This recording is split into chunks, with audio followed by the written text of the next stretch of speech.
Recording in progress. Get yourself going. We come in and flat after. Yeah, like some of the other projects you've done. Ron's done that on a couple of them.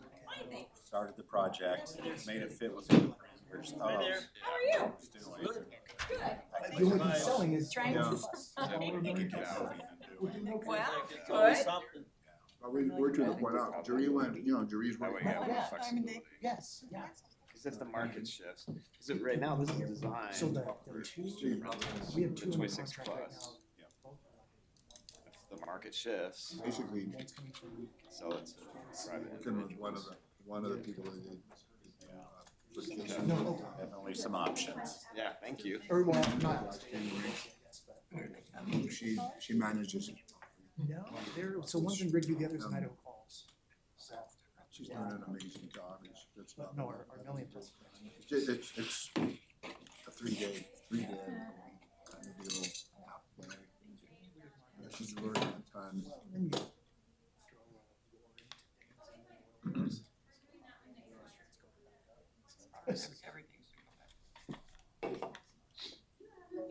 Yeah, anyway, I don't know. I mean, he's either gonna have to go out of state or he's gonna.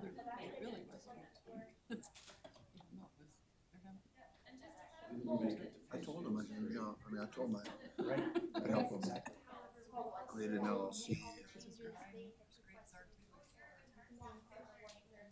Gotta beat the bush. Go through and finish it, and then come back through and show them that we made the changes.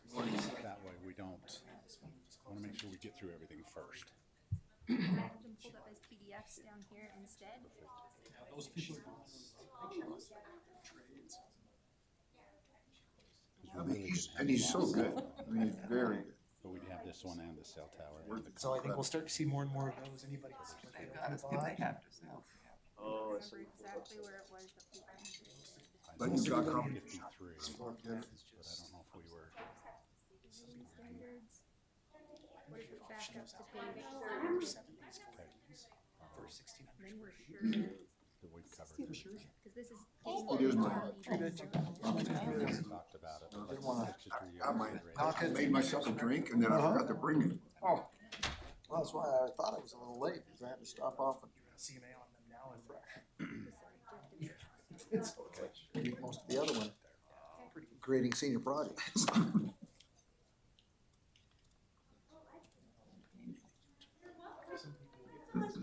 So summertime, you said you're going to Europe, is that what you're going? Uh-huh. You're getting ready? Yep. When you guys leave? We leave on the 9th, I think, Yeah. of June. Wow. It's coming up. Got a month. Yeah, come up quick. That's me.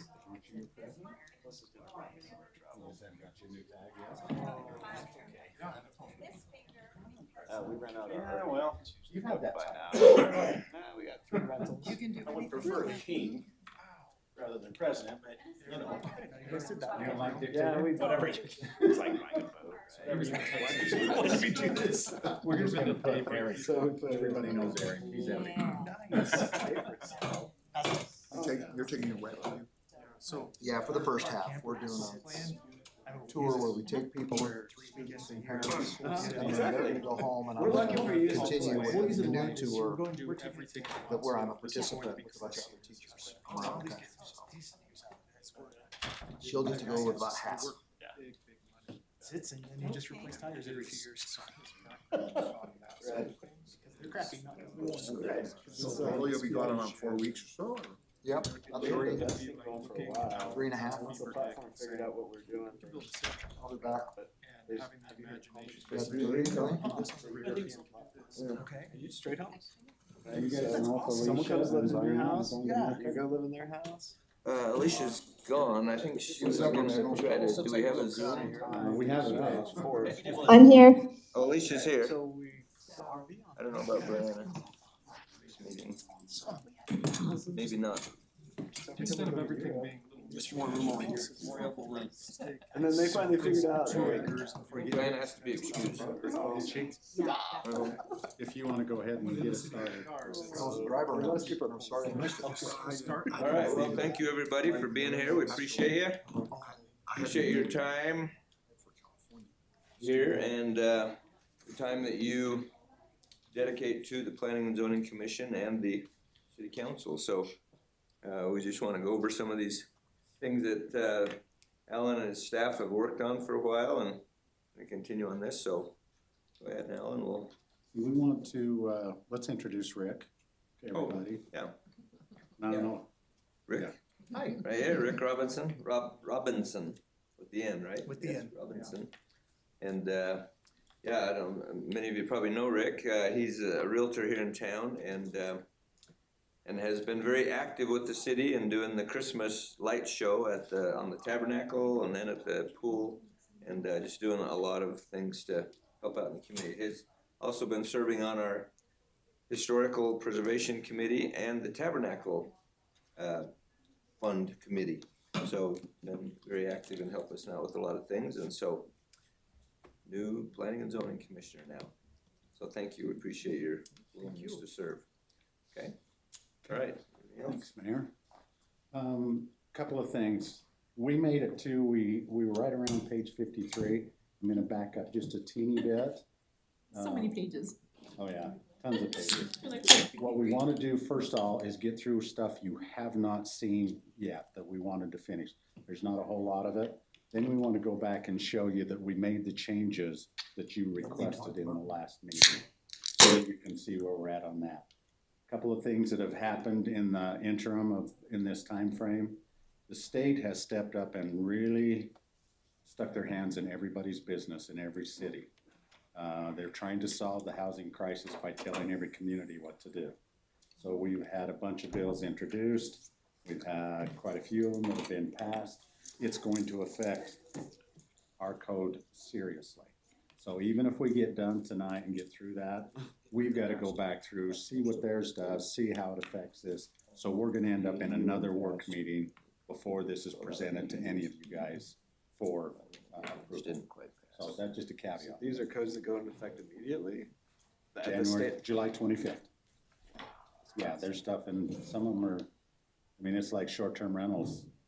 You can't, there's no owner occupied requirement, no parking requirements, no licensing. No parking requirements? Nothing. No, I can't ask for any of that. It's crazy. for a short-term rental. Short-term rental.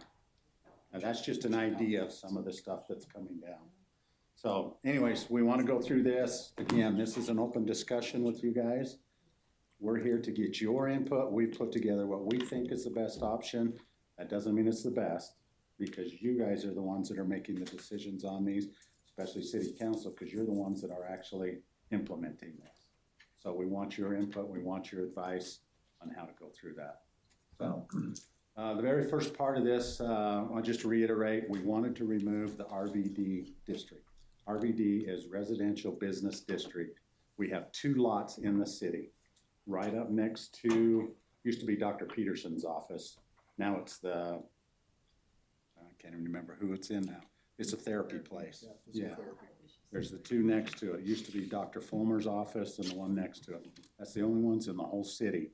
For some reason, they had this district and they removed it and they forgot to change these 2 out. And they kept the code just for that. So we want to take it away. If you choose to do that, then we're going to come back in and have those rezoned as a mixed use. So it can still be residential and commercial, and we would leave that the way it is. So that's the proposal there. And I know everybody was pretty well in agreement to that. We just want to move from there, okay? So let's go beyond RBD.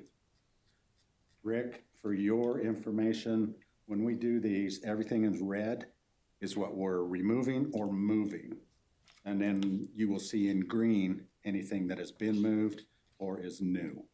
And so anything in black is original code and it stays the same, just so you see what's going on. Yell at me if I don't say Robinson, because I have a brother-in-law that's Robinson. I'll respond to anything, so you're good. Okay.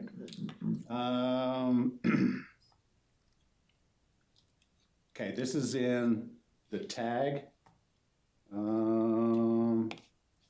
We, again, in RE, we changed the rural residential to residential estates. This is in one. In those 2 areas, we just wanted to have the name change in there. And this is just going through this chart And we're gonna show you all of the permitted uses that would be removed with like RBD going away and some of the others in there. So that's all these are. So you're gonna see a whole bunch of pages of this that just shows you every single permitted use that it was changed. So you should only see red in all of this because it's just those zones that took that out.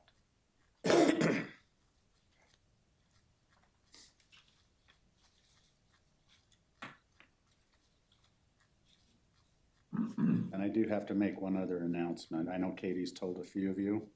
Katie has accepted the position of Assistant HR for the city. And we are brokenhearted on the planning side. And HR is cheering, and it's a battle between north and south. We wish her the best of luck. She is. She's good enough, she's not, they're gonna pay good enough. Yeah. Yeah, the pay would have to be a lot higher. But we are really going to miss her, so we will be in the process of hiring a new administrative assistant for planning and zoning. I want to especially thank Katie for all of the work she's done. She kept us in line and straight and what we needed to do at times when we were going, what? She's very good at her job. Anyways, so that ends this part of this one. Now we want to jump into the next one, which is the changes that we talked about in the comprehensive plan. So this is just coming in and making some of those changes to the names and that. Now, we want to have a discussion, and we'll get to this one. Colin brought up the fact of putting LDR 3 in intermediate and low. Let's save that discussion for the end, but we just want to show in here, and we'll come back and address that one. Other than that, it just represents some of the changes we made as we went through. And Rick, I don't know how familiar you are with the comprehensive plan and what it does. Okay, you've dealt with them before, okay. So again, this is just showing that. We continue on through. Again, removing the RBD. That was one of them we missed, Katie, is we had proposed putting LDR 3 in both of them. We're showing taking it out of the intermediate and putting it in the other. Again, this just breaks it down and shows you those changes that we make. And this actually goes into our development code as reference for those that are looking to, what do I need to have comprehensive zone to fit my zone? So that's what this does in there. Professional office zone, for some reason, that one had never been removed, even though we don't have that code anywhere. So we're removing that. And then the residential business district. Is that the end of it? Okay, so that takes care of that one. The next one we're jumping into is cell towers. We've had a couple of requests for new cell towers. And when we looked at our code, we just went, holy cow, it's gonna take 5 different engineers to even understand how to manage this code. So we done our first attempt at coming into streamlining it and making it more effective in getting what we want to happen. So some of the things we're gonna talk about is, you know, size of tower, how tall, separations, what property lines from where. If you wanna see them clustered, if you wanna see them in certain zones, those are the type of things that we've put together on our side. So this is some of our goals and our objectives. Protect the public health, safety, and welfare. That's number 1.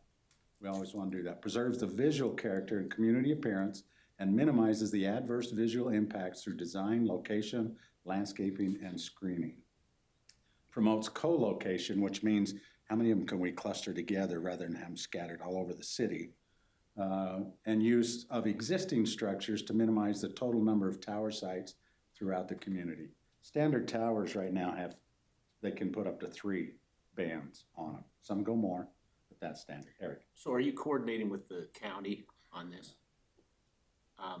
Because we should have a standard, somewhat of a standard for the whole area. Yes. Because, you know, they could just go in just outside the city limits and put one in. It'll be in ours Be before. totally against what, you know, our thoughts, and so we probably ought to coordinate that with the county. Yeah, and when we make these changes, I have to sit down with Gary because they have to adopt everything we do. So then I can sit down and have that discussion with Gary. But that's a good suggestion, Eric, I appreciate that. Encourages towers and antenna to be located where adverse impacts to the community are minimal, avoiding residential areas if possible. We ran into one person that was trying to do the development, and there was a cell tower on the land, and it was a narrow piece. Yeah, they couldn't make it work because they had to be 100 feet away, and it just made it so they couldn't make the development work. And it's a tower that, how do you change it now? The only option he would have is to be able to buy 2 or 3 pieces and then work around it, and it becomes difficult. And Alan, on that, what Eric just brought up, I think we should have you sit down with them and go over it before we adopt it. Yes, we'll Just in do it case there- before. Before, but not after, Yeah. let's do it Yes. before.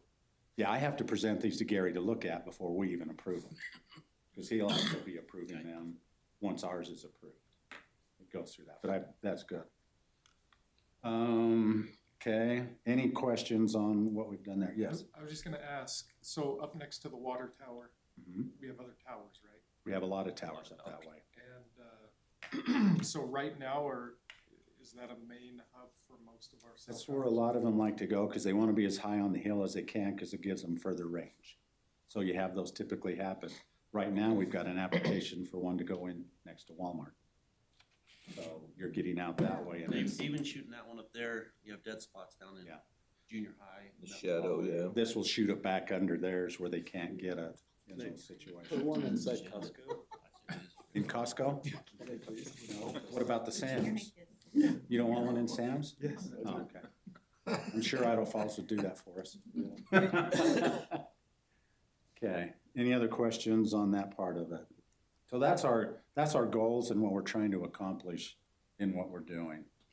I wanna ask this Yes. question. Who requests the cell towers? Is that who makes the request? Who says, I want a cell tower in your city? The person that, it can be one of two things. If Verizon comes in and wants to put a new tower in, they'll be the one requesting it. Okay. Sometimes it's a private citizen that'll put the tower up and then they rent space on the tower. So one of the cell phone companies comes to them and says, we'd like to rent your space. Or And they'll then that purchase person that will little come. corner and make that Uh-huh. work and put the tower up. And then that person comes and says, I want to put a cell tower here. Yes, But both of them are driven by the company. correct. Like Teton Communication right now has a bunch of cell towers that they don't have no cell, but they lease it out to the Verizon and Yes. T-Mobile. Oh, and got you. They put up the tower and they Okay. lease out all the space for Okay. 30 years or whatever. And a typical tower, yeah, Dave, Well, I just wondered, is there a limit to the number? I mean, cause you kind of see those long rectangular, I assume, are the transmitters. Is there a limit to those? How many you can put all those on a tower? if you look at a cell tower, they kind of go in a ring all the way around. And you'll have one row that goes all around, they aim in every direction. And typically, it's like at 90 feet, 100, is it 110 and then 150? There's 3 different ranges and they can put those in there. Each one of them goes all the way around. 3, I have seen some that go to 4. And is that all for one company, or do No, companies sometimes ever it's get different together ones. to, okay. Usually we have one out in Plano where the guy put the tower up and then he rents the different levels to different companies. Mm-hmm. He set his up for 6 different providers to actually use that. So, and he gets so much a month. And where you talked about in the, at the beginning where you kind of set your parameters or your goals, one was to use existing structures. Are you considering buildings? Are you considering like the water tower itself? Existing towers. Existing towers? Some existing towers may only have one array, and if we can encourage them to put more arrays on one rather than a whole new tower, that's what we'll try to do. Okay. There are towers that go on top of buildings, and they apply for those. The Cedars has one on top of theirs, but it's usually a 10, 20-foot mast that's just up over the top of it, and then they go from there. So, but there's rules in here for that one also. Okay. Anybody that's trying to broadcast. And then also there's basically 2 types of pole. You have monopole, which is just one pole, and then you have the lattice, which is the one where you see they have all the 3-corner deal and all the bars in between. Some of them, we're trying to push more to the monopole simply because it's less intrusive to people's lives. You don't see it as much and that type of things. But some of them, depending on the weight of the equipment, have to go to the lattice. I just say it's like the one out here by the police department, behind the police department. Yeah, it's just out here. It's not as crazy. It's a lattice. And you get used to them. This is the sad part. This one's just a pole. Oh, is it the monopole? Mhm. Okay. The lattice one is up on Barney Dairy. Barney Dairy. They have one there. Right. They next stuck to it right against the trees, which helped. Yes. It Sticking hides. out right in the middle of the field. Yes. So those are reasons. Some of this is just gonna be FAA stuff, FCC requirements. We're gonna make sure that they meet all standards, both electrical, FAA, FCC. They have to bring to us, we have met their requirements. FAA is the biggest one. How close are you to the airport? Does this interfere with our flight patterns? And do you have the proper lights and stuff to make sure you're warning airplanes? Alan, Yes. how often does FFA or FFA and how often do they change their regulations? That I don't know. All we know is they have to stay current with FAA. Okay, so we just don't know if we're going to be updating this every 6 months or Yeah, every year. I think they have an annual renewal that they have to go through. Okay, And I believe they have to show we are still meeting their standards. okay, But that's one of the things we looked at. We don't want to get in the game of telling them how to meet FAA. Yeah, we just leave it. You have to meet those requirements. And of course, the standard electrical, structural, these have to have engineer drawings stamped so that we know these meet the approval. They're going to stand up like they're supposed to.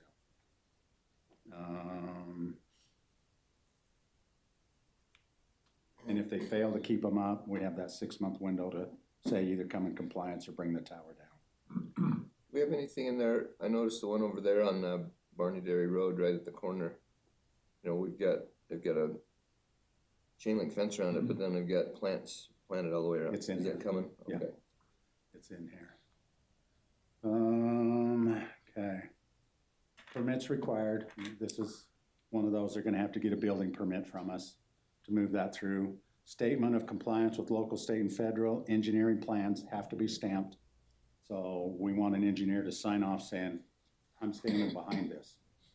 Building plans, especially for fences, most of them will have a building of some type to store their cabinets and that equipment. It all has to meet our building plans, our form-based code, or our code.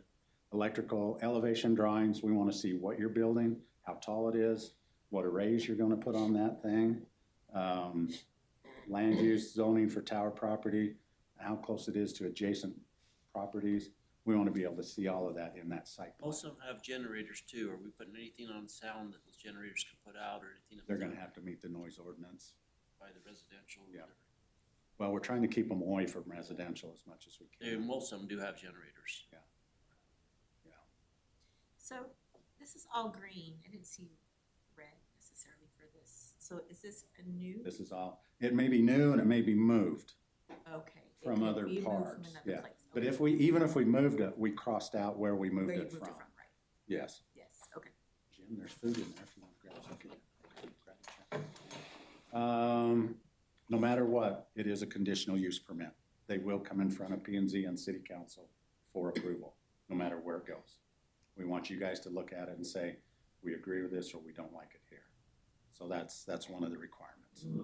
We don't want to change that. Okay. Any others in there? Let's keep going. Here's where some of them you see that are taken out. Do we have anything on a distance from other people's property? Like, see, you had It's brought up coming that, out. you brought up that one that all of a sudden their value goes down because now they can't build there because of towers, right, on the other people's property. Well, and the challenge is if some farmer wants to put one out in the middle of his field, if he's away from everybody else, I can't stop it. But they need to be aware that when you do sell this for development, you're gonna have restrictions on how close you can build. I'm talking about the ones that put it right close to the fence and all of a sudden the next owner can't build because this farmer put a tower Yes. right next to the property line and sit out in the middle of the field. If he wants it in the middle of the field of his, then that's a different story, but if it's against This is somebody one else. of our controversial discussions. We were wavering both ways. Do we make it so they have to get a restrictive lot covenant from the neighbor? Saying, I know this tower's going in and I'm okay with that being an issue. Now, the interesting thing is the one that they submitted for out by Walmart, They have an engineer that's willing to stamp the plan that says it will collapse upon itself. It will not land outside of the footprint. Nowadays, they can do that. And that's what he claims. They says he's willing to stamp the plans and sign it, that he will guarantee this will not land outside of it. So if it does, he's liable. Even in high winds? Even in high winds. He says this tower's designed to collapse. I think they do it with cables and stuff run through it, that when it snaps, it just forces it to fall like this, rather than like fall away. I'm assuming, I don't know. He just says, I can guarantee it. Which still protects the property owners to the next, which I like. What's that? Which protects the property owners and stuff next to it, that we can still build and have them there, because as we grow, we're gonna end up going around them. And it was our question, because we were looking at it going, well, we gotta make, because this was in a back corner of Walmart, right against the property line. He met his setbacks. But we're going, you gotta go get permission from these guys. And he goes, why? I says, because if your tower lands over there, or if he wants to build next to you, then we've got a problem. And he goes, no, we'll find a plan. But I wanna know if that's what you guys want in there, or do you want spaces? Residential, we're still putting a space in. To me, the engineering they can do now, that can collapse down on itself, if they stamp it that way, we're still protecting the people around it. Yes. And the property owners around it. So I mean, I'd rather see that we don't restrict everybody to something if it can be engineered differently. Correct. Right? And at the same time, this has to come before You guys. this body in perpetuity, so those would be questions that I would assume would come up or neighbors would have. Yes. To make sure, so. Yeah, and that's the reason why we want to keep it a CUP, is simply because we want the neighbors to weigh in on that, to get their fears answered or their concerns or anything of that sense. Or, it doesn't work, and then you guys can make that decision. So, fall zones, they can be designed within their own setbacks. They have their standard zone setbacks that they have to meet, just the same as others. Easements, restricted lot covenants, if they're accessing through somebody's property, we need to see the easement, or we need to have a restricted lot covenant guaranteeing you can continue to come in, maintain, and service and everything else. I had jumped ahead because that's where the conversation was headed, Oh, so I'll go okay. back now Okay. to where we were. Katie will miss you. You know what you're doing. She anticipates my thinking. Towers cannot be artificially lit. Sorry, Rick. They can only put on required FAA required lighting. So nothing above and beyond. So we don't want Christmas lights or Halloween or anything else being put up on the towers. I've noticed in some places they've required them to make them look like a tree. You know what I mean? Did that ever enter into the It's one of the discussion? things we've talked about, and it's in there. Okay. We don't require it, but if they can, then they can put in. I've seen them where they look like a tree. Yeah, it You looks like can't even hardly an tell. evergreen tree or something. Yeah, I've seen palm tree ones too, I've seen like palm trees and I've seen San evergreens. Diego. That's when you come from a warm climate. Exactly. Looks like a pine tree. Don't put palm trees, we'll give people the wrong idea when No they get kidding. there. Showing up in shorts and That might stand out. Yeah. What's that palm tree doing in Idaho? Well, if you put it out in Egan, close to the This is sandhills, the Hawaii beach, I think we'd be okay. There you go. They do. No advertising on the towers. I mean, they can put their own logo on their equipment, but these are not to be turned into a billboard or anything else of that type. Okay. Colors, we want them neutral colors, grays, things like that are less intrusive. We don't want any brilliant copper colored, blue, passion pink, or whatever it is. We don't want wild colors. Passion pink, the fact that you even know to call it that. Do you have granddaughters by chance? I don't know what it is, but I have heard the term. If upon inspection, the city sees that the tower fails to comply with codes and standards, That's being taken out too. Oh, that's It just going out. didn't put the We forgot red to cross it lines. out. Well, it's red, it just doesn't have the line through it. Okay, The system was having a moment. okay. This is one that we spent a little bit of time on, the height of the towers.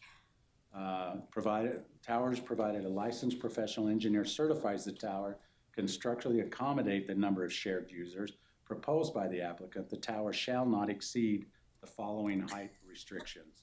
One user, if you're only gonna put one, it has to stay at 90 feet. Now, if you're planning on 3 and you've only got one, great, go to the higher one, and then you're gonna add them later. 2 users, they can go to 120 feet. 3, they can go to that 150 feet. We do have ones in the city at 150 feet. So I think the one out on Barney is 150. Alan, when you say users, you mean what on that?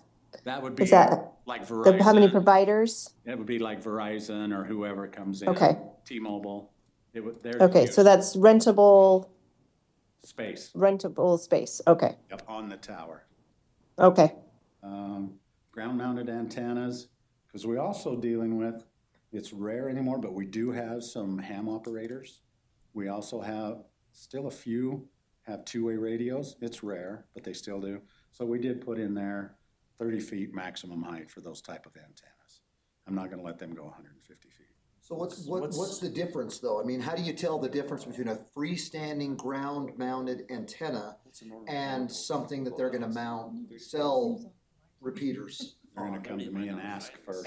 So you're gonna ask them, what's the purpose of this? And then it's gonna be okay. Alan, what's a normal power pole? Oh, it's ground mounted. Normal tower pole? Tower pole? The height. Depends. It's You gonna be talking more a than 30 normal one or feet. you talking the advanced The reason why I bring ones? that up, because I know we have up by the water tower right now, like 3 power poles.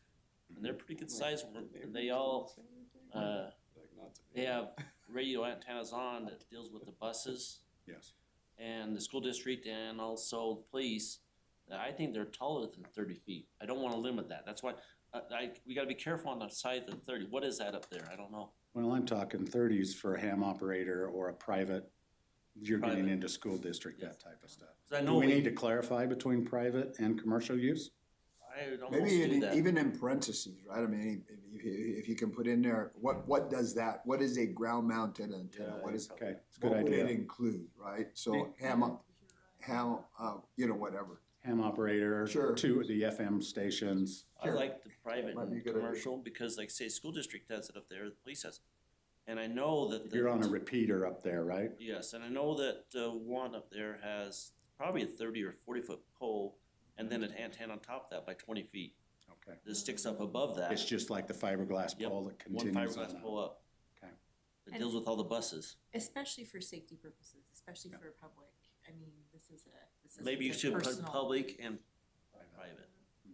Cause that would dictate. Well, I think you need to do public, commercial, and private.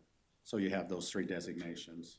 I just know that they're out there right Muddy now. if you don't have the Because if commercial. you have somebody like Teton Is 30 Communications feet a coming in, that's reasonable commercial. height? I mean, is 30 feet tall enough to Yeah. do what they So a need to ham do? operator can do what they. Very few ham operators go higher than 30. I just don't wanna limit the schools. Yeah.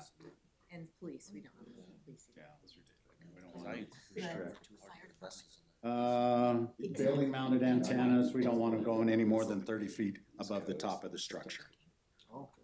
And So if it's a 4-story building, 30 feet above. you're looking at 40, it'd be 70 feet total. 70 feet. You're still less than what's on the ground. Sure. Our concerns on the building is, number one, they're gonna have to prove to us that the structure can handle that on top of it and not have it collapse. But it's just that fact of, is that really where we want them to happen in that? And I believe the one on Cedars, I don't know if that's a cell tower. It might be. But I know they have one up there. As our buildings get bigger, we're gonna have some on the corners. Yeah. Say you go in New York and they're on all the corners of those buildings down low. They're not clear at the top, they're up top too, but they're down low too. They are. Is there any, I'm curious about residential areas, do we have any limits on, Get to the residential. well, but not cell towers, I'm still talking about this 30 feet above original grade. You got a ham radio operator in a house, they can put that right on the top of their house, up 30 feet. So there's no restriction to have that kind of an antenna in a residential area? I don't know as I've ever seen one that way, but it may be something we call out. That in the ham radio stuff, they're ground mounted 30 feet, or they can only go 30 feet total, whether you mount it on top or not. 30 feet above the original grade. No, but that's for your cell towers. And we need to clarify that one. Number 2, Yeah. let's clarify in there that that is for cell towers mounted on top of a building. So just to point out, we also have up here in our applicability,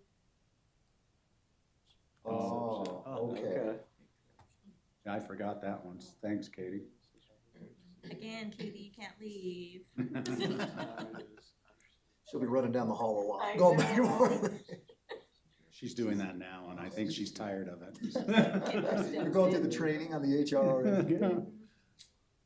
Okay, so this covers your amateur radio, which would be your ham operators and stuff. So would you include like our stake has a radio net? Would yeah. they fall under that?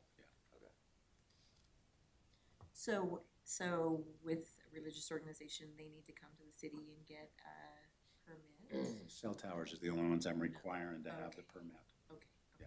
Katie, could you go back to that where you were at just a minute ago at the beginning where there was just something that caught my attention there. So we have that exception says any tower or antenna that is under 70 feet in height is owned and operated by a federally licensed amateur radio station operator or is used exclusively to receive only antennas.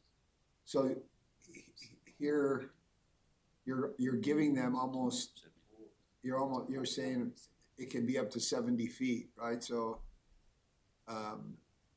you got 70 here and you got 30 in the other one. Good catch. Unless that I was means asking off if the 30 ground. feet was enough on the other Yeah. one. Yeah, 30 won't be enough, I guarantee that, on some of these towers. But is Let's it mark it. 70 off the ground? From the ground Ground. versus. Mm-hmm. And the 30, you said could be on. Well, there was a top. 30 on top, but we were also looking at the antennas, ground-mounted antennas at 30, which kind of fell under this one. Two-story house over there. So I, the code had already stated the 30 Well, feet sure, on so- top of buildings, that was So you- already the yeah, we limit. just moved that And one. then we added that to the ground antennas as well. Yeah. So we copied that one over, but this one was already set at 70, but we can So change maybe it. we just take out the 30 ground-mounted down below and stick with this one at the 70 and below. And that's total But- regardless of how it's. But maybe, yeah, add language 70 feet from ground. Yes. Okay. But if you look at something like the Cedars that has 4 stories, are they only 10-foot stories? Yeah, they may be more. I'm not sure what Because they're most of total them are, building, 12. especially if they're putting trusses in, And in their floors. And that bottom floor where they have commercial stuff, that's probably a 20-foot plate. Yeah. But on that one with a cell tower, it's 30 feet above. Now, if they're doing a private one, then they're gonna run into that challenge. Now, this doesn't count your regular, a Starlink or satellite dish or anything like that. We're not even, that's not even part of this. 'Cause those are private, yeah, You don't need a permit or anything No. like that to install. no. Only if they're hooking electrical up so that electrical comes in, make sure they do it right, Okay. which most antennas do not. So, okay.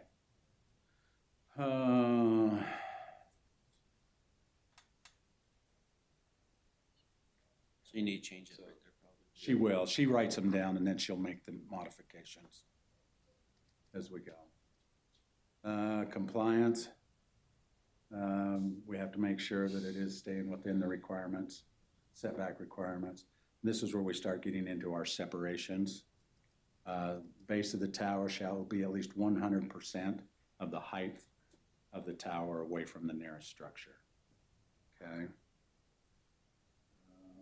Exception, accessory structures to the tower, accessory towers, and accessory antennas. So other stuff like that, they don't have to be that separation.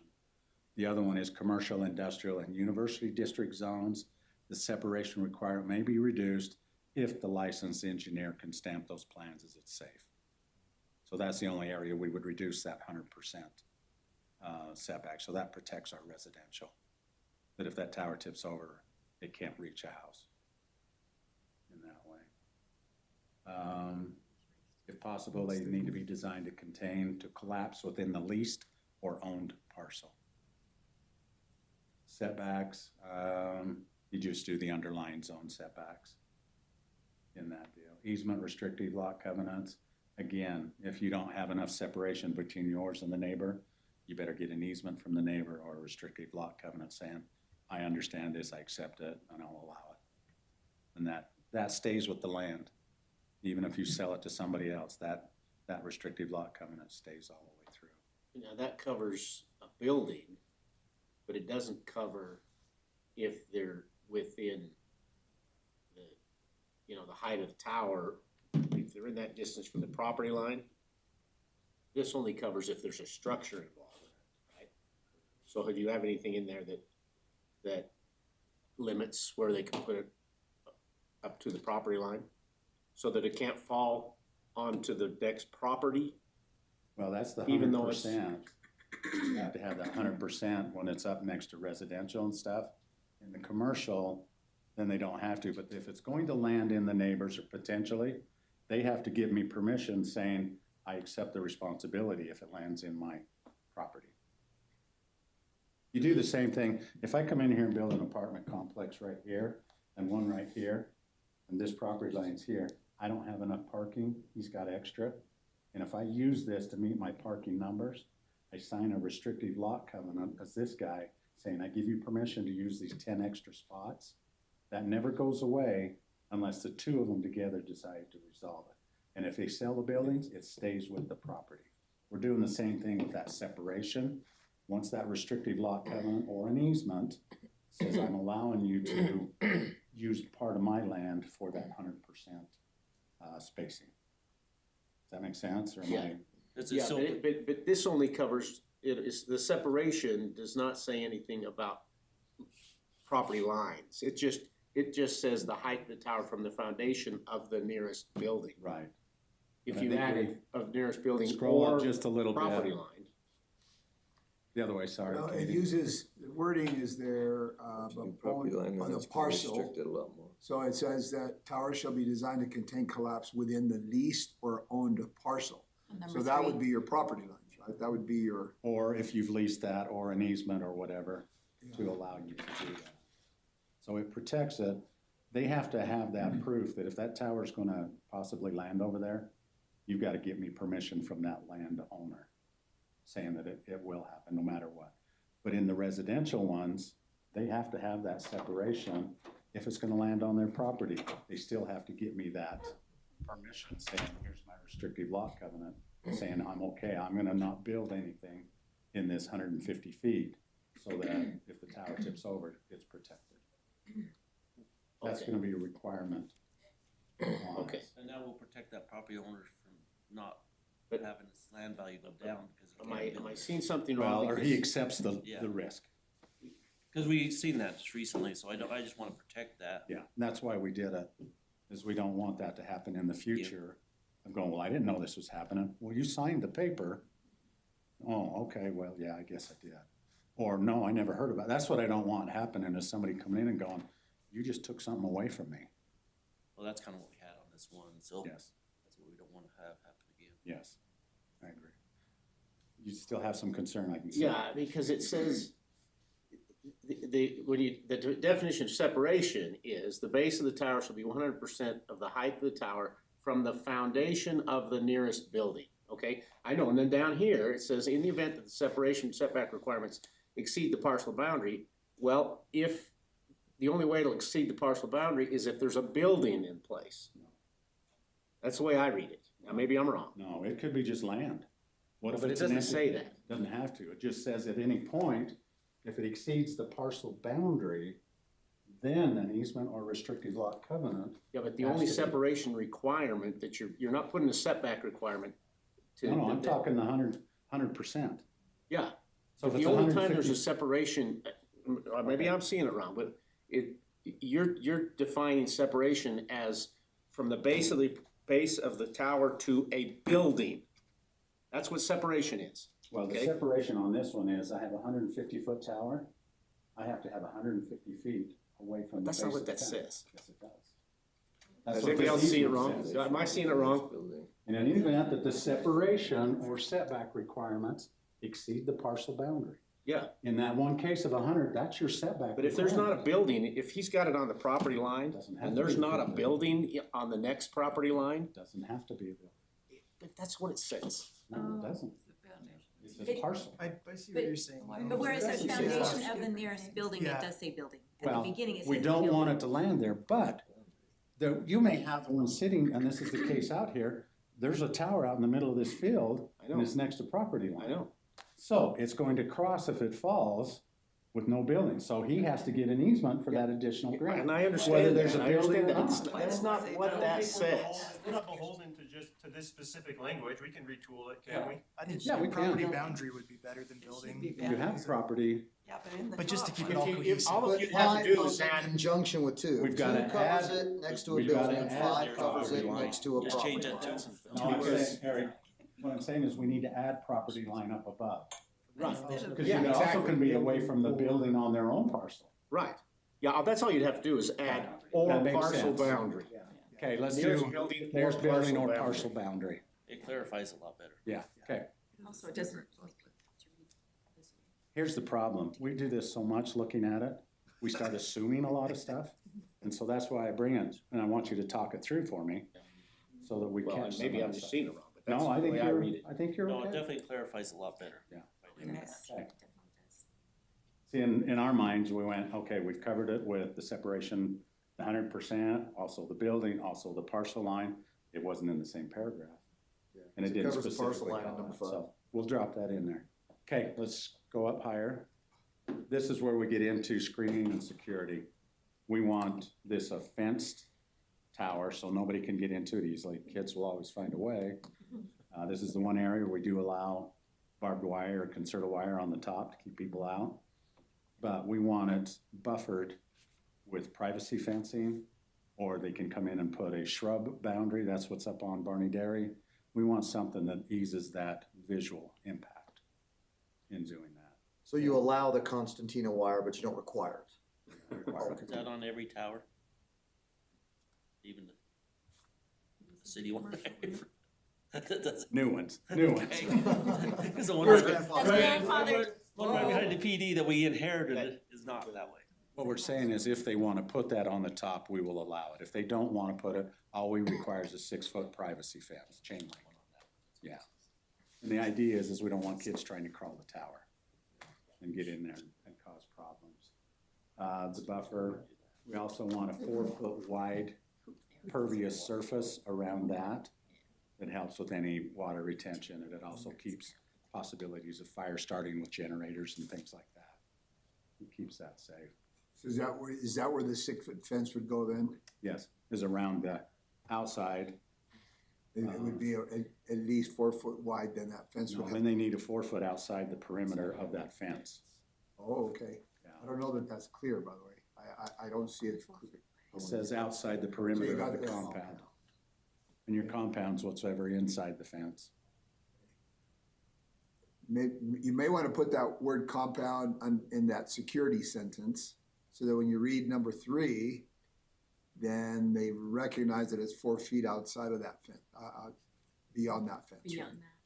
Where are you saying to put it again? Yeah, That makes Put it sense. at just, number one. just to connect it. So take number 1, security fencing not less than 6 feet in height shall create a compound for the tower antenna. Surrounding right? the tower. And Surrounding tower, whatever, and then And then when they perimeter read- buffer, a 4-foot wide pervious landscape buffer is required along the outside perimeter of the compound, right? Just so you know, at least when I read it, I see, okay, I'm gonna put a 6-foot fence and it's gonna be 4 foot away. It's gonna be a 4-foot perimeter from the center of my pole. Right, that's the way I'm reading it. But I think if you just take that word compound and include it in that first sentence somehow, so that they recognize that perimeter buffer is going to be outside of that 6-foot We'll fence. take a look at it and rewrite it. I see what you're saying. Do you get what he's, okay, right after Kind of using the same terminology. yeah. Are we happy, I'm gonna get everybody else's opinion on this because I realize that I'm biased on this, but are we happy with privacy fencing, or do we wanna require some kind of shrubbery or something around them to kind of dress them up a little bit? I prefer that, but that's just me. Is that the landscape guy coming out in Yeah, here? it is, yes, it is, but I just think they look a lot nicer if you've The got. only thing, problem with the I like the landscaping, but the water, they don't Yes, have maintain water it. and stuff there to deal with Maintain that. They gotta take care of that too. Yeah. You don't wanna put the shrub and just let it grow a bunch of weeds. Well, the one over there in Barney Dairy, they've got a little water, it's a little drip system. Arizona landscape. Where'd they get the water from there? Zero. They just. Zero. And who pays the water bill? They're hooked up. Are they hooked up to water there? Wow. See, our new Boulder? requirements don't allow you to hook to city Yeah, water. little boulders. You have to have Yep. secondary irrigation, Oh, yeah, that's true. so that makes it a I different. do like having the landscaping, but I'm just Yeah. worried about the water. And the one challenge I have with Yeah, it's still a irrigation, challenge. when you start irrigating, it's not just the trees that gets watered, it's all the weeds and everything else. So if you can do something that sterilizes it, I would love to see the shrubs around every single one of them as a buffer. I think it would be the best way to do it. But it also becomes a fire hazard in certain conditions. And then just the regular maintenance and upkeep of trimming them, shaping them. Yeah. Okay, that's where we ended up there.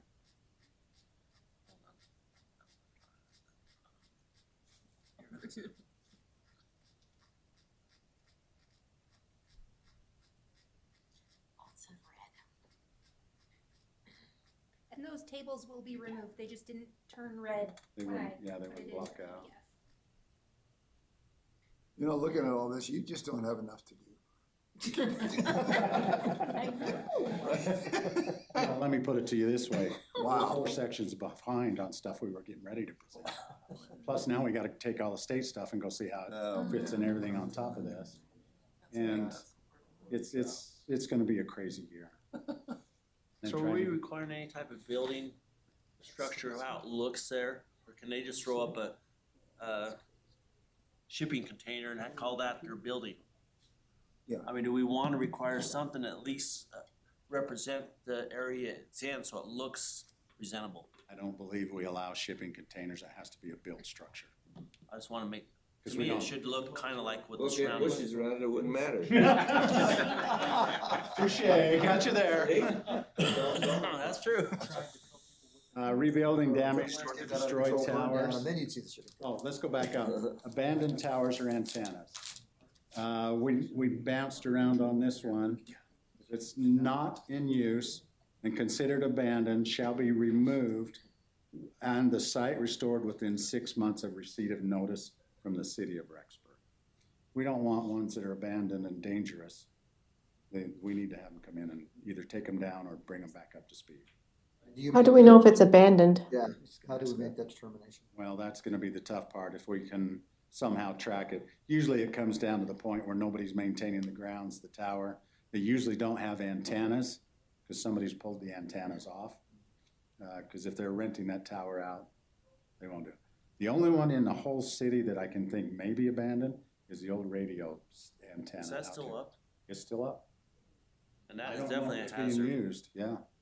If one of those So- cables snapped, it's coming Is down. that like the one out by the Rexburg Cemetery? The old Same KRXK? road. Yeah. Really? That's still up, huh? Oh, I don't even see. Do we need to specify that in here then, that what that looks like? What abandoned, like, do we need to find that?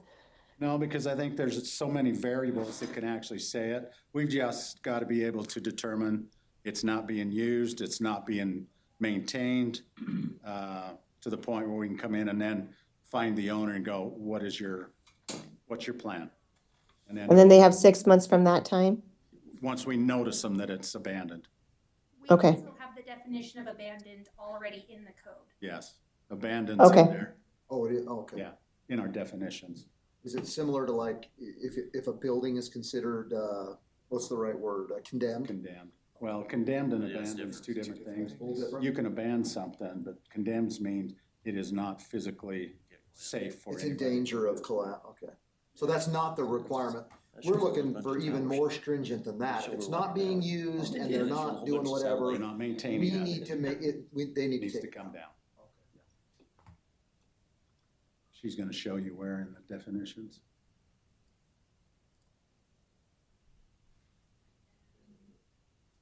Without intent to resume, okay. You have to, some things you have to be careful of because we also look at grandfathered. Some things will sit idle for a certain amount of time because they're in between what's gonna happen. The Frontier sign out there on where Frontier Pies used to be, looks abandoned, right? It's because they've been under construction for 4 years now. And their intent is to bring that up. Now they're sending us their proposals to put up on the signpost.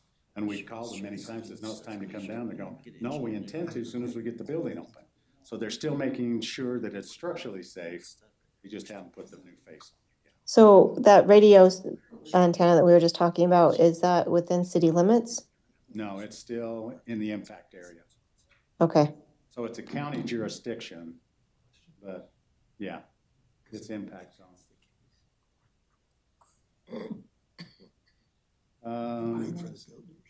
If you have an antenna that's damaged, destroyed, or something happens, they can come back in and rebuild it to the same standards. If they're gonna modify it, make it taller, bigger, a whole different thing, they're gonna have to resubmit it again. But as long as it's just replacing because of an event, it's just like if your house burns down, you don't have to come get approval to build it again. You can build it back exactly, even if it doesn't meet the zone code. Because it was built to code at one point, we let you build it back to the same code in that one. Okay? That's the end of that one. Do they have to alert us that they are rebuilding that though? Is that like something they have to come let us know that they're rebuilding? Yes. Or can they just? Almost every single one of them, even in current maintenance, if they're gonna come in and work on the antennas, they come in and get a building permit. So they have to get a building permit, okay. Because they're Okay. 9 times out of 10, they're doing electrical work or structural work of some kind, and so Right, has to be inspected. okay. Good question, though. Okay, that ends the tower discussion. Now let's bounce back to LDR3.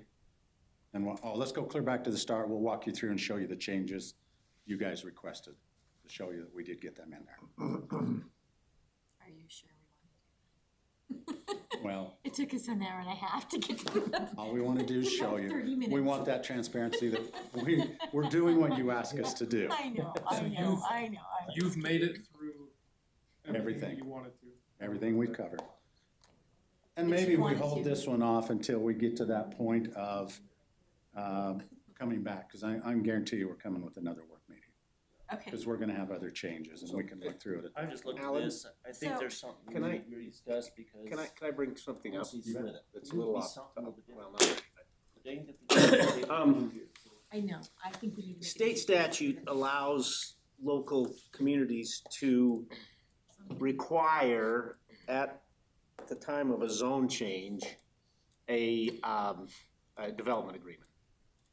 If we pass an ordinance, we can require a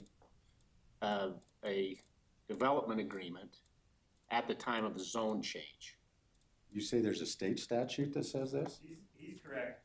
Okay, So Now- so We would have to pass an ordinance to make that work. correct. It'd have to Some be in our- communities have done that. It'd have to be in our code. Yeah, some communities have done that. I'm just throwing it out there as an item to consider. So let me ask Yeah, this, there's two mechanisms under Idaho State Code in which you can require development agreement. development agreements. The way that we typically do it, we do it, and then there is a subsequent condition you can place on zone changes. There has to be a pre-existing ordinance, local ordinance that authorizes it, and then it has to be structured in such a way to avoid legal entanglements moving forward. The nature of those things, when you encumber land with some of those agreements, someone like our former city attorney would say that inherently they're always going to create legal entanglements. And so, but I'm happy to go through that analysis with you guys, and And I don't mean to have that discussion here today. no, it's a What bigger I'm saying is discussion. A work meeting, I think it would be That's good to one take where a we few bring minutes. Keith in and we talk through that one. Yeah. Because that affects his department more than anybody's. It does, because it places, and it's not, Financial load on him. so I guess I'll give one clarification though. That's typically, so what could be required in that development agreement isn't based in substance or like necessarily design of a project or Infrastructure. It's mostly Yes. intent. it's not so much even intent of, but it's things that development agreements typically rely on with infrastructure, with Sewer, water, sewer, roads, water, parks, capacity, things all like those that, types of where things. there's designated exactions amounts. And so it requires more on the front end from that standpoint. But again, the bigger thing where the legal question can arise is when they abandon that project, we have encumbered a property. The subsequent owners, a parcel, when somebody's running a title search on that property, what is the resulting encumbrance, and is it legally enforceable by a subsequent owner? That's where it's often challenged, and that's where it can cause issues. And so I've looked at it. I'm happy. Again, talk it through. I can absolutely bring you, and again, I think it would be beneficial to likely, I'm happy to talk to attorneys of other communities that do that and talk about how they navigate those things and give you guys a presentation on what I find that way. And then I always think these are why some of the conferences that you folks go to at AIC, things like that are good, because you even can. if it only required a specific density to be developed within that zone. That's hard because sometimes just that isn't read as a development agreement. That's going as to a condition. And so then it's looking less like a development agreement and more as a condition conditioned upon certain. Anyway, I just want to throw it out there. I think it would be worth having the discussion. Yes.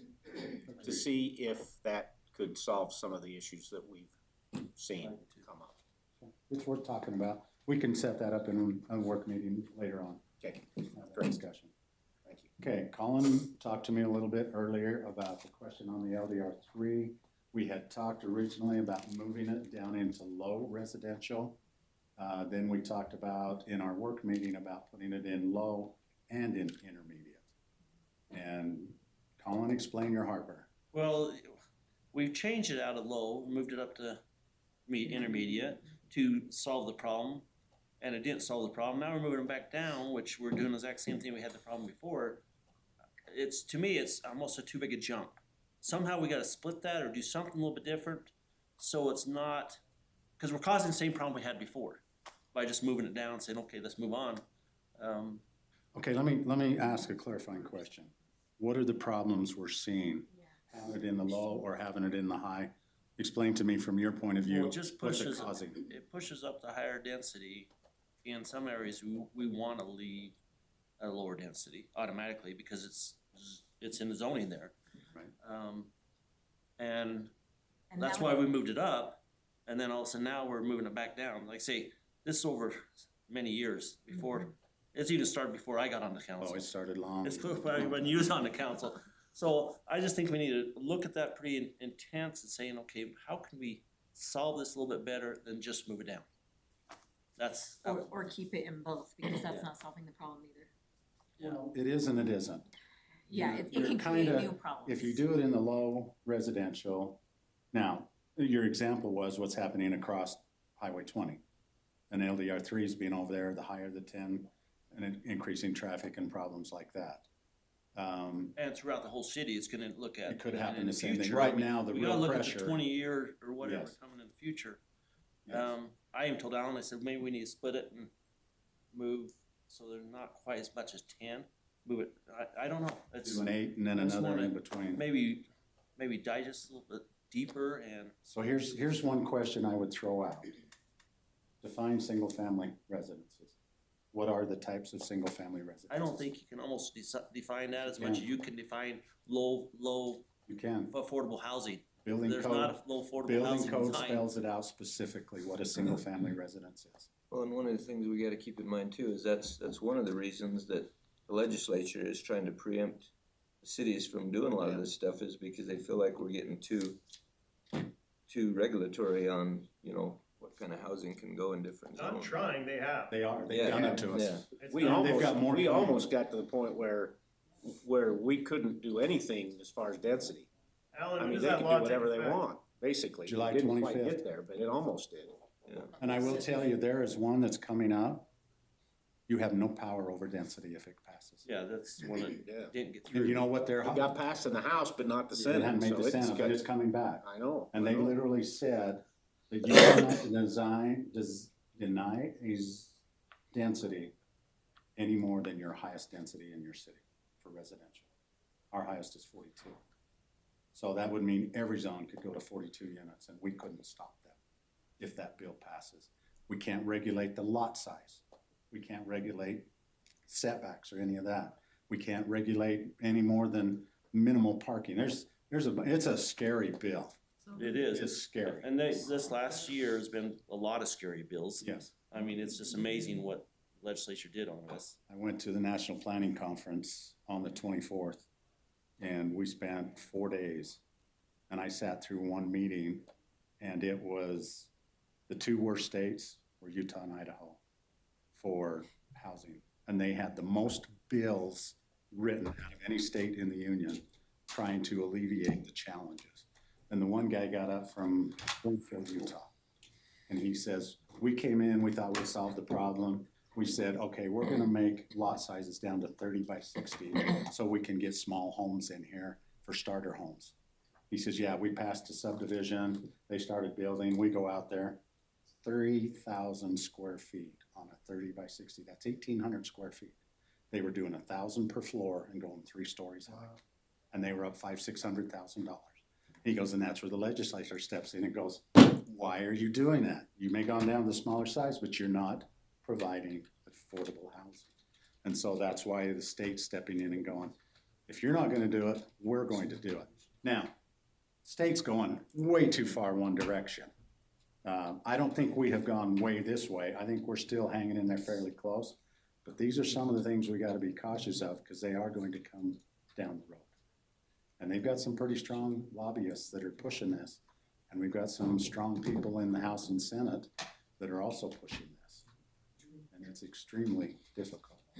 One of the other things Colin and I talked about was we want to minimize the density across the road. Why would we limit growth on the other side of Highway 20? What are some of the things that we worry about?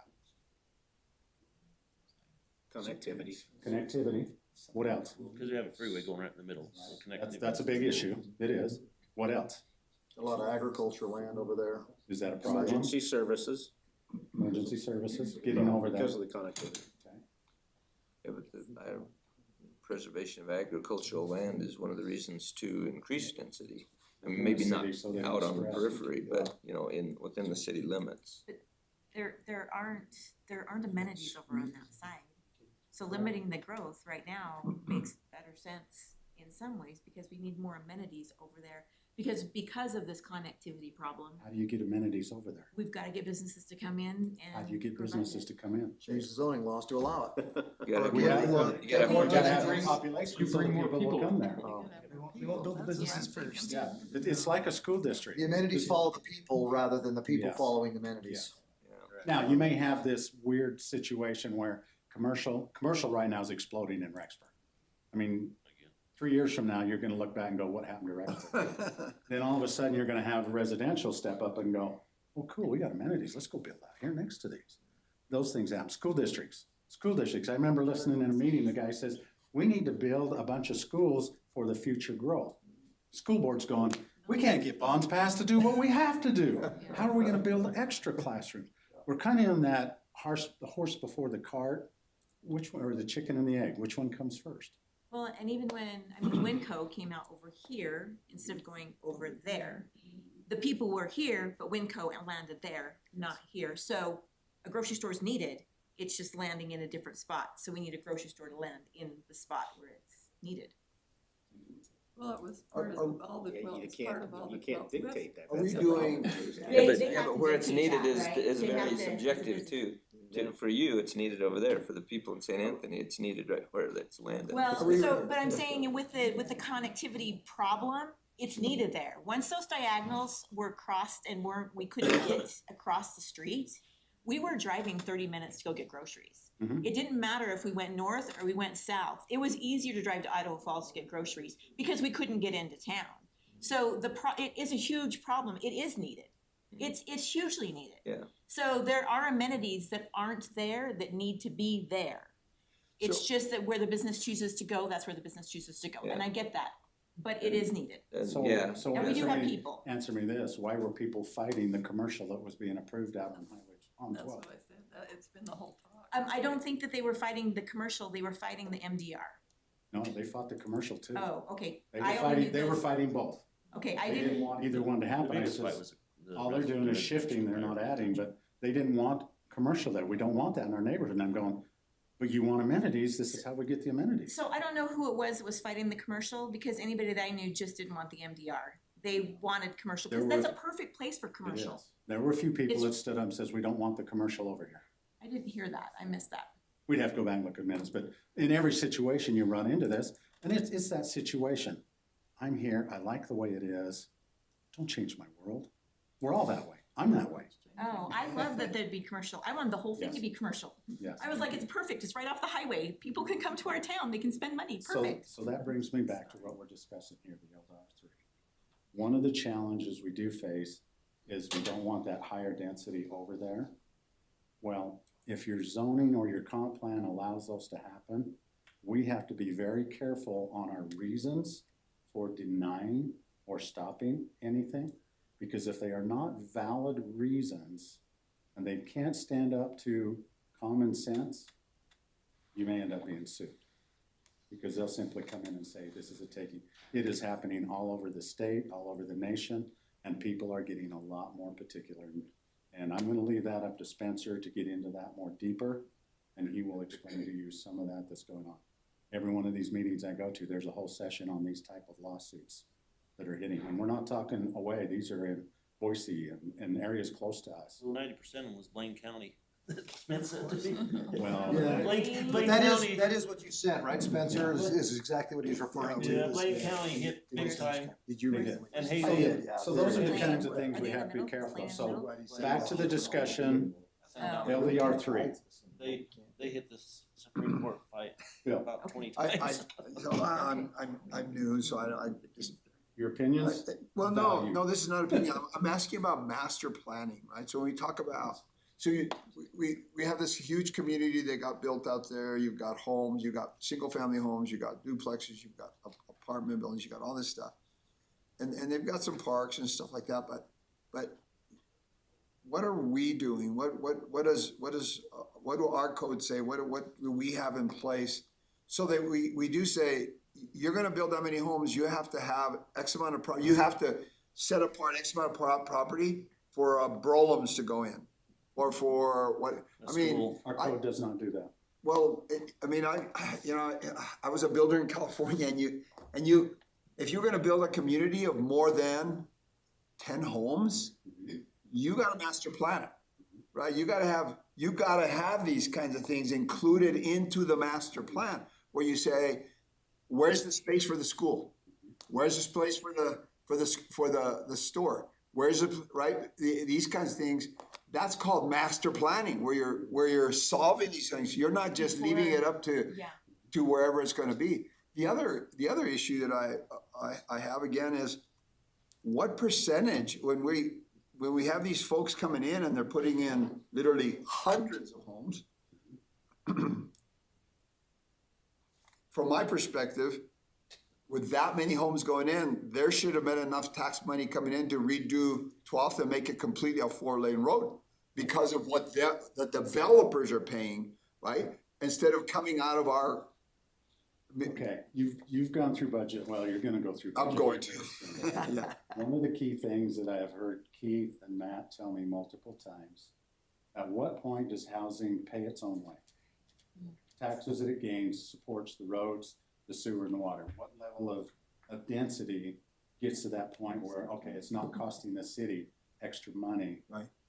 It's not until we hit into the 8, 10, 14 to the acre before it even breaks even.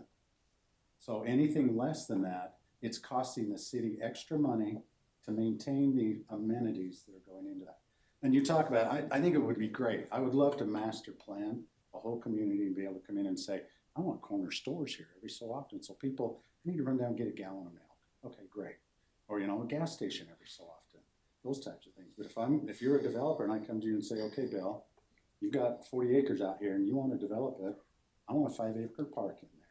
I want 10, 12 acres of commercial, and then I want you to dedicate 5 acres to the school district. But you're going to build single family homes on LDR2, 40 to the acre, 6 to the acre. can you make it pencil? Well, and that's, I mean, that's the issue, I think, that's the thing that we have to look at, that. You have to say, And the school district. because the reality is anywhere else, they go anywhere else in the country to build, and they're gonna have to do it. Some places. Well, Not most- California maybe. So- California, but most of them don't. But But I'll jump on the other side Okay, of that. you're on the We were developer talking about side. this before, right? You go to, I was in Queen Creek, Arizona this last, or over spring break. Yeah. You get these planned unit developments that are amazing. Yeah. But these are multi-billion Exactly. dollar groups No, that are coming in. No doubt. Idaho Falls, I saw, there's a Shelley 50+ community going in right now. That's the first one that we've seen that's actually planning things out. We're just too small, to grab. We don't have 1,000 large enough plus developers acres. to come in and do that type? Is that what you're saying? Yeah, and But so is, we push I guess the question I'm asking, we can't go back, right? But I think we're looking How to do we the go future. forward? If we see that happening, if we see that that's where it's going, that's where it's headed, I think we need to be prepared. I think we need to look at it and say, I mean, I don't know. So you could probably give us numbers. Again, when you look at that community out there, have any idea how many homes and what's the population of that, The other side of the freeway? yeah. That's what we'll say today. Summerfield's right around 500 homes. And 500 units. That includes the townhomes, the twin Everything. homes, everything. Yeah. That's a pretty good sized development. That's a- 3.1 Well, per and unit. it's still to be and developed because 1,500 they've got more that will 1,600. continue. And by code, we are required to look at schools. It's right in our code that We we're do. supposed to be looking at. And the school district said that several times in the meetings I've been in. Why aren't you looking at this? And I said, well, we can't force them, but we do look at it. So what are they asking us to look at? Like Because- what Bill just brought up. Because we look at. That we sit there and say, you gotta kind of plan the school here. You're putting in 500 or 700 homes. How many kids are gonna be in there to go to school? We need to build a whole nother, maybe 2 schools there. To be able to build something. We sit down with Randy Lords. We try to quarterly or at least semi-annually. Randy, here's what we're seeing coming in the next 6 months, the next year, the next 2 years, to give him an idea of what's happening. Here's where these are happening. Right now, I have right around 4,800 homes, units, proposed, under construction, or being platted for the city of Rexburg. That's new ones coming. that's single family. No, that's all, No, everything, it's from everything. apartments all the way to. Yeah, that's everything. Yeah. So this master plan that Councilmember Regan is talking about, that is our comp plan, is that not? I was just gonna bring that up. Because Our that's comp when plan Macon is our came master in and we plan. worked with them, that is our master plan, is to look at that and see. That's why I'm just so confused that people didn't want business. I just totally missed that, cause I'm like, no, the whole thing should be business. It There just should makes be areas, sense. there should be locations of business. You need to have neighborhoods, you need to have business. Exactly. And then you need to have mixed ones where people want the business. You do, but next right to off of a freeway, businesses just make so much sense to bring people in, That's where and they then wanna for the be. residents to be able to run down, grab what they need, and head back home. Whether they're walking or riding their bike, whatever it is. So let's, So, all good talks, but we need to wrap up because we've got to get ready for city Okay. council. So I was just gonna say, if you look in our area, the closest thing we have to a PUD is Summerfield, yes, right? yes. It is. That is- The- yep. The neighbors love each other. The area down there, they're playing at the park. You have people who might not be able to afford the $600,000 home, right? But They're in the townhome. they're in a townhome or they're in a twin home. or- With the hope of moving to the others. Yeah. So, I mean, my Having big this thing is variety. having, Variety of keeping housing. it in the ability for the low residential, following the comp plan that we took so much time to go through and sort through and go through these things. I think the best thing that government can do or municipalities can do is stay out of it. As much as possible. You have a comprehensive plan. You're not gonna be able to tell which businesses to come in on the corner or You- which you grocery can't. stores. Uh-uh, Like, you can't. that would be great for you, You where, want them to if it's come. right there on the corner, but they're naturally gonna go by the highway, they're naturally gonna go by railroad tracks and things where the $1 million homes don't wanna build. And so, I just think leaving the options available and keeping it in low, I think it makes sense. Low and in high, I mean medium. Are you okay with it in both or do you want it just in low? I like it Well, just in low. well, if it's in low, they can build it in anything above that, right? Yes, they can. Yeah, so I don't know why we need to put it in. It wouldn't need to Well, be in the it's- other. I think it should It's go the low. density number. It's because, density, yeah, yeah. it's because city council forever ago had problems again and again, that's why they pushed it to the MDR, to the medium, to the intermediate. There were enough that they changed it, and if we hop in and put it right back, we just undid all of what experience they had Well, when they changed it. Explain why. We're up against that one, let's go. Yeah, let's, Explain. we're gonna have to move this to the next meeting. You know why. Okay, thank you all, appreciate it. We'll move to the next one. Wheels of government grind slowly. Yeah. Yeah, right?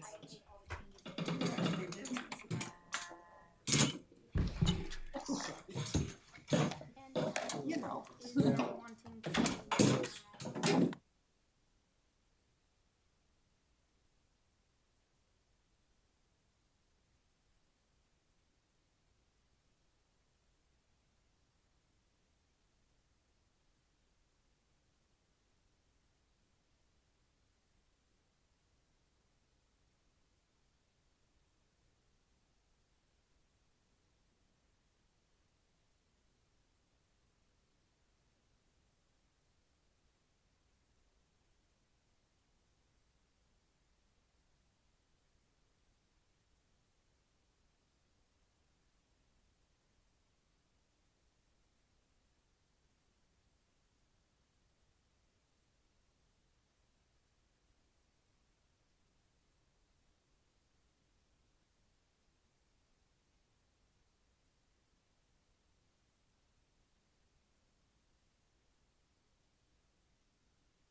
So that's what I thought it was. I mean, Yeah, I was like, it's like- it's the city hall, the one here, they never got a response, so it's like, it was just a, I don't wanna. That's what I Then thought. I looked at time. I know, well, it's. So anytime, so she's Unless there's somebody. And Deb went to go find out if it's not. So, sorry. We'll see if we can find somebody. That comes over there, and there's the 6 times we changed. And then GIS. So, in this council, we're talking about. And then. Is always correct. Finance. It's just. Is it the sewer? Because I know I was at Public Works, that's not he's in charge of like. One of the problems is. So we'll talk about that. Still waiting for the change, so, yeah. And then the mayor will ratify. If, yes. And then this is the zone change, the city council will decide whether or not they want to do it. Staff recommendations for flag from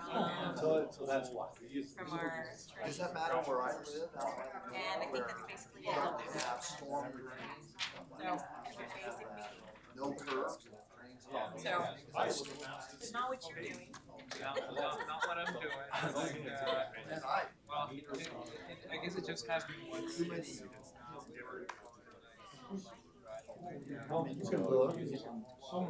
this is. So then we're gonna up the sewer. Oh, I don't know. Maybe we just have to look and see. This is nothing. It just says like Broadway production. no. I was just called. But it says town hall. This is like the woman at town hall, you know? Yeah. It's cold. I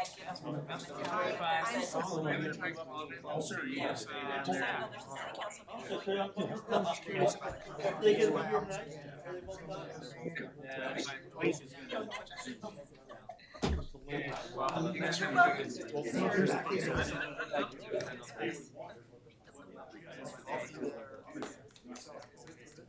When it hits the news, then of course all misinformation on social media.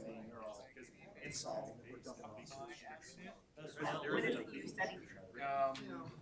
Well, you read the article and you think that's what we're doing. Exactly. Thank you. Yeah. And it is just, it's intriguing, it's just very. I mean, we saw in the case law, there's Except you get that one. because everybody can do stuff. Yeah. Whatever. Because they'll say, oh, I guess, you know, it's just like looking. Thank you, I appreciate that.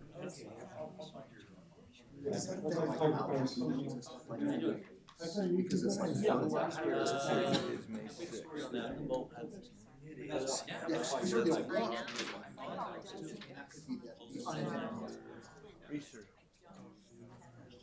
Would you offer the opening prayer for us? I came, but I wanted to see if you got, see if you were. See if I. I know. Okay. Well, you have a good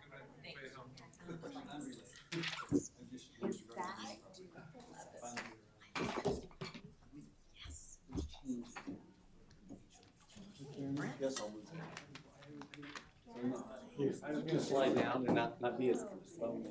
Well, I wanna sit over here. that'll be a quick fix. That's a good one. That's one. Okay. There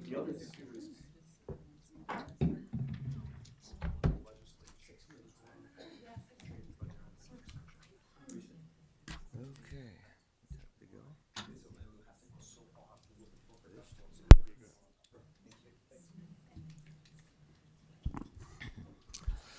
Right, good evening, everyone. Thank you for being here. We'd like to welcome you here to our city council meeting of May the 6th, 2026. And we would like to start out our meeting this evening. Well, just just for your information, I know some of you who were waiting out in the hallway, we were having a planning and zoning and city council work meeting for the last hour, going over some of the proposed development code amendments and things like that. So this is a continuation of that meeting, but we would like to go ahead and start this part of the meeting with a prayer and a pledge to the flag. I've asked Councilmember Reeser to offer the opening prayer for us, after which Council President Erickson will lead us in the Pledge of Allegiance. Councilmember Reeser. Father in heaven, we are grateful for this opportunity that we have to meet together and to discuss the needs and the concerns of our city.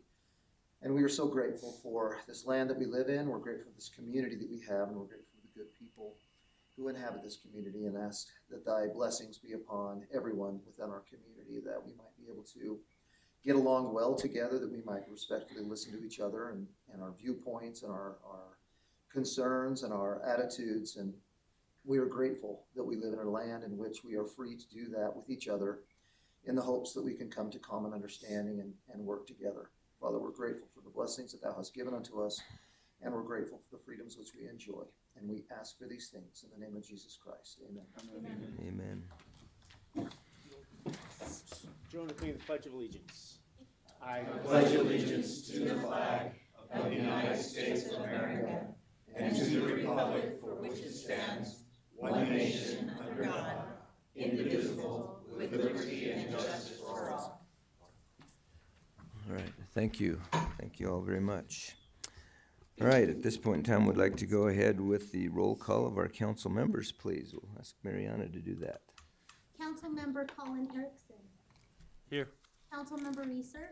Here. Councilmember Riggins. Here. Council President Eric Erickson. Here. Councilmember Tejan. Here. All right, thank you. We appreciate that. And Councilmember Johnson is excused from the meeting this evening. So, okay, we will move to item number 4, which is to welcome a new employee to our city council, or to our Rexburg city team, Josh Heaton. Josh Heaton. Let's see, is Josh here? Did he make it tonight? Maybe not. Okay, I have not actually had the opportunity to meet Josh yet, so I'm not sure who he is, but apparently he's not here. So we'll have to move that to next time. Well, we do have also Brennan Batten. This is Brennan right here. Okay, Brennan, thank you. Would you come on up and tell us a little bit about yourself and just introduce us to the council members, please? Yeah, my name is Brennan Batten. I'm from St. Anthony. I'm 23. Thankful for the opportunity to work for you guys. Great. Thank you very much. Well, we appreciate the work that you're going to do, and we're happy to have you on our Rexburg team. Let's give Brennan a hand. All right. Thank you very much. We appreciate you coming tonight. Okay. Item number 5 on the agenda is a time for public comment. This is a time for items that are not on the agenda. If anyone would like to make any comments about items not on the agenda tonight and make us aware of things, please come to the podium and state your name and address. We ask you to limit your comments to 3 minutes. Is there anyone that would like to comment? Yes. My name is Sheree Barton. I live at 1076 Green Willow Drive. As a citizen who tries her best to stay informed about matters in our city, I have a question. Is it legal to have incorrect zoning and comprehensive maps on a city's website before, during, and during a rezoning hearing? Can a hearing be reopened based on the fact that incorrect information was used during a hearing displayed on the screen while decisions were being made about zoning? When a planning and zoning meeting is held, a quorum of 5 is needed. 5 of the 10 commissioners need to be present. The city's webpage states if commissioners join virtually, they need to be able to hear the proceedings clearly, and those in the hearing need to hear them. What happens when one person only responds about 10% of the time, and when the microphone is on, it sounds like they're at the Fun Factory having a party? Could a planning and zoning meeting be reopened if this happened? I would just like to state for the record, we came away from the process feeling unheard and dismissed. Okay, thank you. Do you have a comment there, Council? Thank you, Mayor. Just quickly, again, issues that have been raised by constituents. I've done an analysis, looked at these things. Issues being raised specifically, I can't speak to the, nothing has been brought to my attention about if there is a quorum.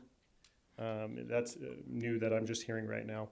Again, we did, and Mr. Parkinson could talk, the meeting did start a few minutes late, and we are actually grateful for it. There was a couple individuals on vacation, and again, there was a number of calls, assurances made that they were able to participate and hear and participate in the meeting.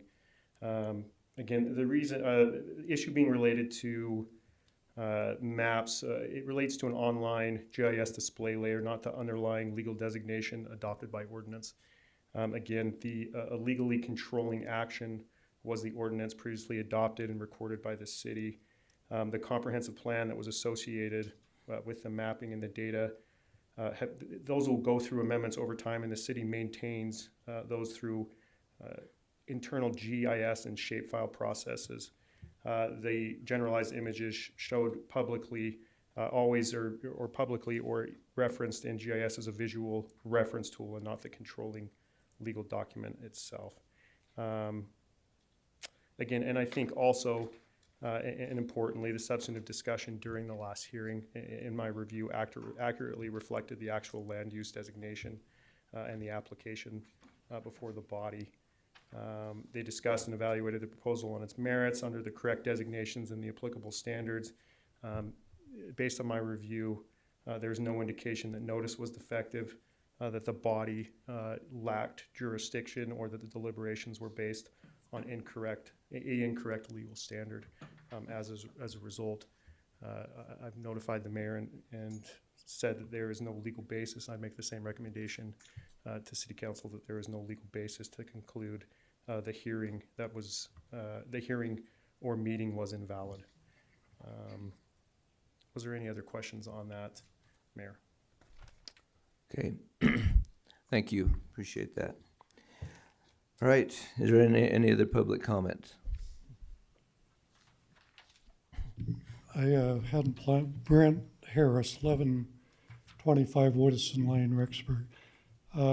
I was at that same public hearing, and you know, I was a little concerned at the end of the hearing, and if you listened to that, one of the members of the Planning and Zoning Commission who came in via Zoom was what I would term very rude. He called people who had testified hypocrites and used other language that I thought, you know, everyone that testified, you know, against the topic, I thought was very polite, very respectful, which they asked us to do. But at the one of the members of the committee on the via Zoom, I thought was very rude, and I just don't think that should happen. You know, they may disagree, that's fine, but to call people hypocrites is not. I don't think that's right. Thank you. Okay, thank you, appreciate that comment. All right, is there any other comments on items that are not on the agenda tonight? Anyone online? All right, hearing none, we will move on to item number 6, which is our staff reports. We'll start out with our finance report with our CFO, Mr. Matt Nielsen.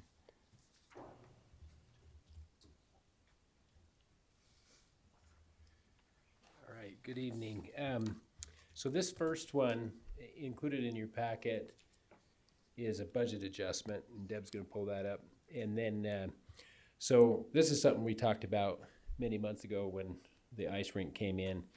So we were able to get the final appraisal back on the facility that was donated, and it came back at $5,144,000. And then I'll be filling out the IRS tax form, working with the donor in the coming week. And then we're looking at another deed recording we'll have to do just to get it in our name. So this budget adjustment, even though there's no dollars crossing, has to be done per GASB rules. So it basically just shows the contributed asset as a capital asset so I can begin to capitalize it, and then a contributed revenue basically. So. All right, excuse me. So we, at this point in time, we need a motion to approve this budget adjustment for the ice rink facility contribution. Is there such a motion? Mayor, I'll make that motion to approve the budget adjustment for the the ice rink facility. Okay, thank you. Is there a second to that motion? Second by Council. Second that. Oh, okay, thank you. Seconded by Councilmember Riggins, but thank you for the effort, Councilmember Tejan. All right, is there any further discussion or questions about this item? Hearing none, all in favor? Aye. All right, any opposed? Thank you, that motion passes, so we will go ahead and make that budget adjustment. Item number 2, regarding the city's procurement procedures. Yeah, so there's two parts to this. There is a resolution. I'm not going to go through the resolution. We do need you to make a motion on that, but I'm going to go through this summary instead. So what this is, this is a document that we've had for many, many years in our handbook, and so it's what we basically give to employees who are doing purchasing or bidding for the city. Last year, the state updated the 2 major statutes regarding purchasing of services and personal property, and then public works construction projects. So we went in and, of course, made updates to that. The major thing is they really increased their limits as to when you have to formally publish. And I'll just start right at the top. So we do have some city policies. So those first 3 rows are really things that we've had in place since I've really been here 20 plus years, to be honest. The big change is that we are saying that you don't have to have bids if it's under 10,000. We're still saying to do local preference, so we try to buy local. And then, if we do go out and we happen to get bids locally, but we can get it significantly cheaper other places, the mayor or the chief finance officer can approve that. And then kind of the same thing on public works. I'm going to bounce between the two. And then on the 10,000 to 50,000, we do require 3 oral or written quotes or bids. The only time that there can be an exception made is if it's a large price difference, or if it's approved by either myself as the CFO or the mayor. And then on construction projects, the public works director can approve that if it's under the 50,000. And sometimes that's because time is of the essence. Sometimes we've already bid it out and we have contractors that we can have go get those projects done. Yes. Matt, if you could, as you're going through this, since this is an amended policy, different than what's been in the past, if you could just kind of highlight the areas that. You turn on your mic. Oh, excuse me. Oh, yeah. If you could just highlight the areas that have been the big changes as you go through it. Yeah, I can do that. Thank you. I don't have the old one in front of me, so I'll try to remember the amounts. But the first one used to be 5,000, and so that's going to 10,000. And then we used to be able to approve. I believe it was up to the 10,000, either myself or the mayor. And now we're saying between 10 and 50,000. And then we're saying from the 50 to 100,000 range, that one still requires the quotes or bids. But then if there is an exception made, it would have to be by both myself and the mayor.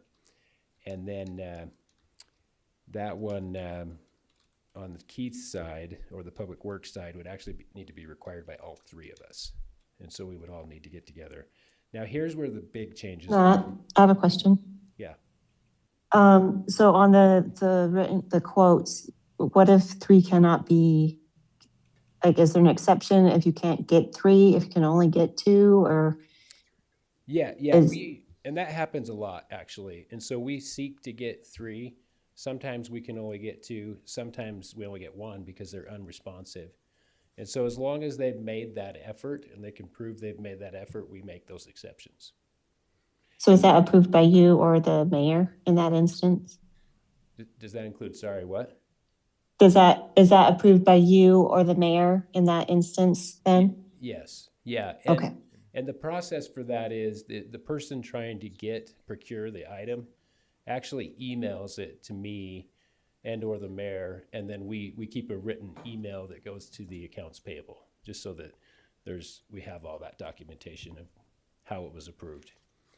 Okay. Okay, so the next 2 are really the big changes. So with the what we call semi-formal bidding per state law, that is now gone up to anything between 100 and 250.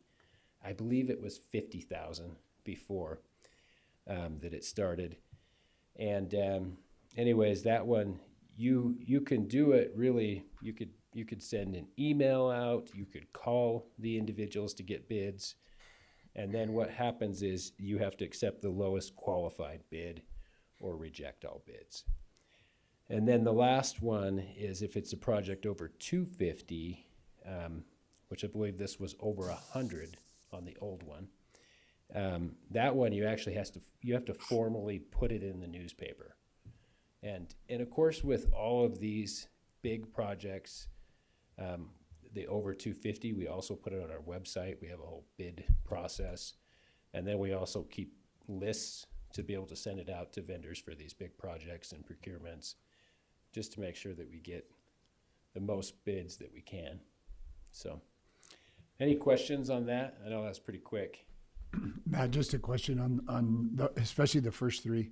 The last one I don't worry about because it has to come before the council.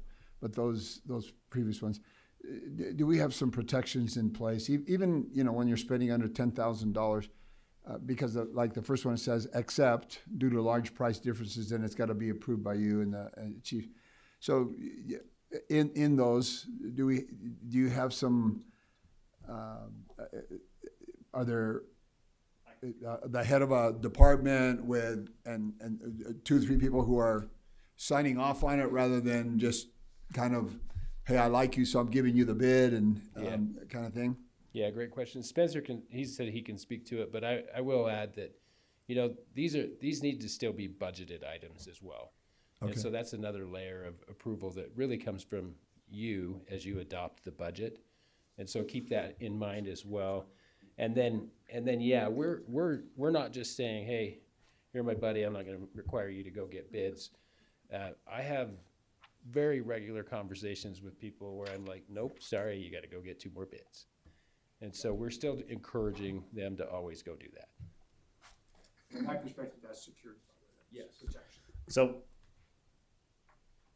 to that end, I think that anytime that there's leeway given in our ordinance, that there's checks and balances and internal scrutiny that should be applied. So it's funny you brought that up. I had that exact conversation on Monday in staff meeting where I notified department heads that with these changes, and again, I reviewed these changes, went through these changes with Matt, and they're legally defensible. But with that, I am going to increase, essentially, I'm not going to call it an audit, but internal structure or checks. I spoke today with Terry about the same issue, making sure that the plan that I have in place is defensible from our handbook and from an employer right standpoint. But again, anytime I think it's incumbent, and this council has made it very clear to myself and to others that you take the use of funds and the appropriate use of funds very seriously. And so given these kind of,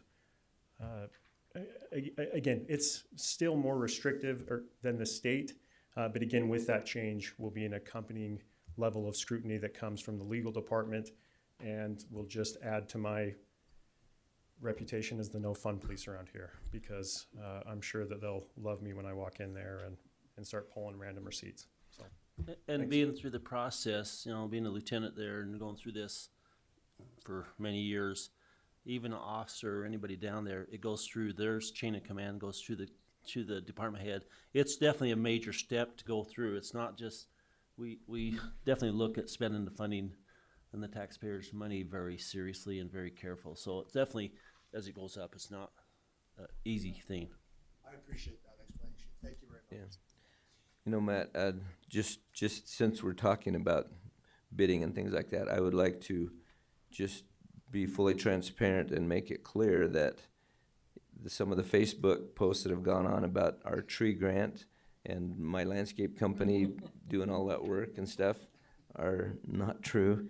My company, since I've gotten this job, has not bid on any city jobs any way whatsoever. So I just want to make that clear to the audience here and to the public. I want to go on record as saying that my company has not benefited in any way from city business since I've been on the council or the mayor. So I just want to make that clear.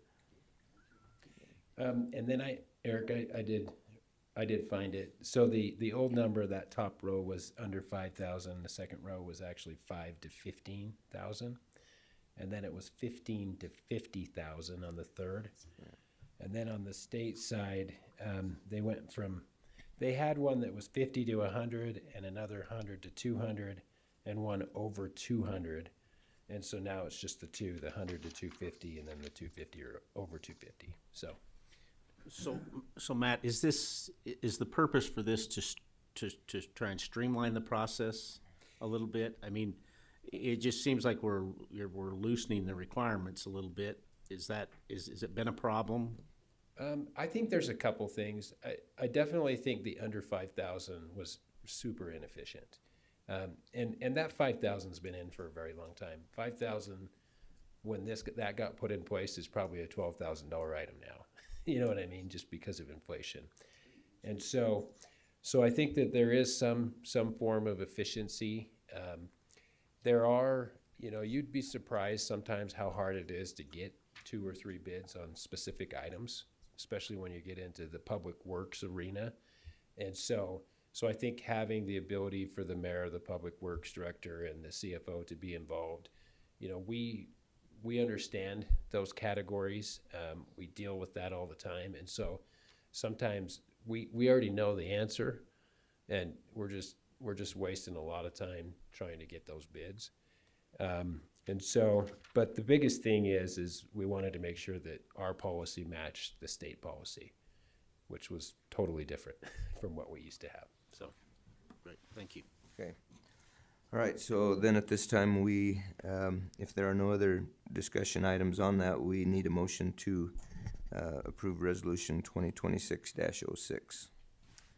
Mr. Mayor, I'll make that motion that we approve Resolution 2026-06, amending the city's procurement procedures. All right, thank you. Is there a second to that motion? I second.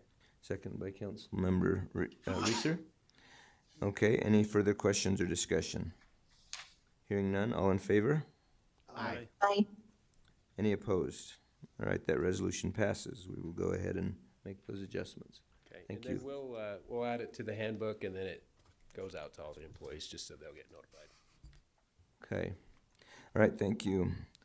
Staff reports, item number B is the police report by Josh. I don't see our police chief or Gary here, so maybe they'll be here later, or They were coming back from the chief meetings over in Sun Valley. Oh, So I don't know okay. if they made it back may or not not. have made it.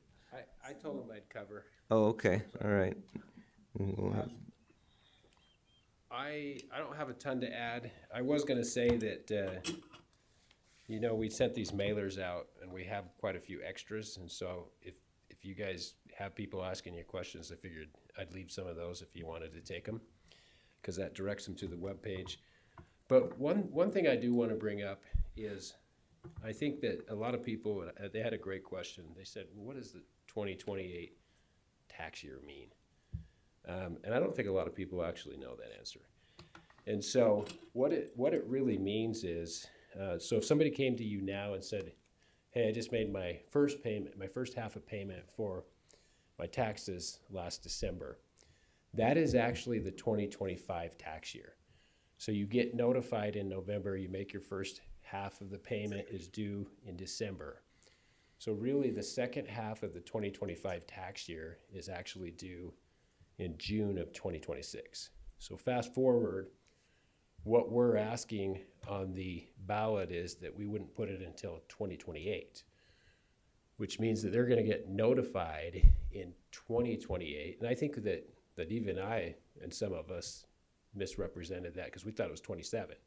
But the reality is you'll get notified in November of 2028, first half due in December of 2028, second half due in June of 2029, so it gives you an idea of, you know, how far out that is, which is great because there's multiple school district bonds that come off, and then the library bond comes off actually in 2028. And so you would have 1 year where they're both on there and then library comes off. And that was the intent for us to have some of those bonds come off, just to reduce that tax burden or property tax burden to the taxpayer. So I think that's important to understand. So we've had a lot of questions in our meetings like, what's that timeline look like? So I'm not gonna get into a ton of detail, but I've provided for you kind of what that looks like. I mean, essentially, if the public passes it for at least almost the next year, you're gonna be in design phase and estimating and bidding out phase, right? And then the next question would be, we would look at our cash flow. So we've been setting aside cash, we have some reserves. So we would basically then go out, look at our reserves, we would try to time it with the construction of that project. And then what we can do is we would just take out what's called a bond anticipation note, if needed, for cash flow. And then you could actually still begin your construction. Probably, April's probably on the aggressive side of 2027. But sometime between there and summer, you'd probably want to start that project because you want to make sure you have that earthwork done before winter hits, right? But anyways, then as far as certification goes, you can see you'd actually certify that in September of 2028. And the first payment that the city would actually make for principal and interest would be in March of 2029. And so anyways, I just wanted to kind of clarify that. I think it's good information for you to understand and for the public to understand. And it really helps us achieve that goal that came from that survey, right, of trying to reduce that tax burden. So. Matt? Mayor, I have. Yes. Matt, just briefly explain, just so the public understands and everybody understands the difference of going to the 15-year to the 20-year. I think that's a major savings and major understanding that we're looking at trying to not burden the taxpayers.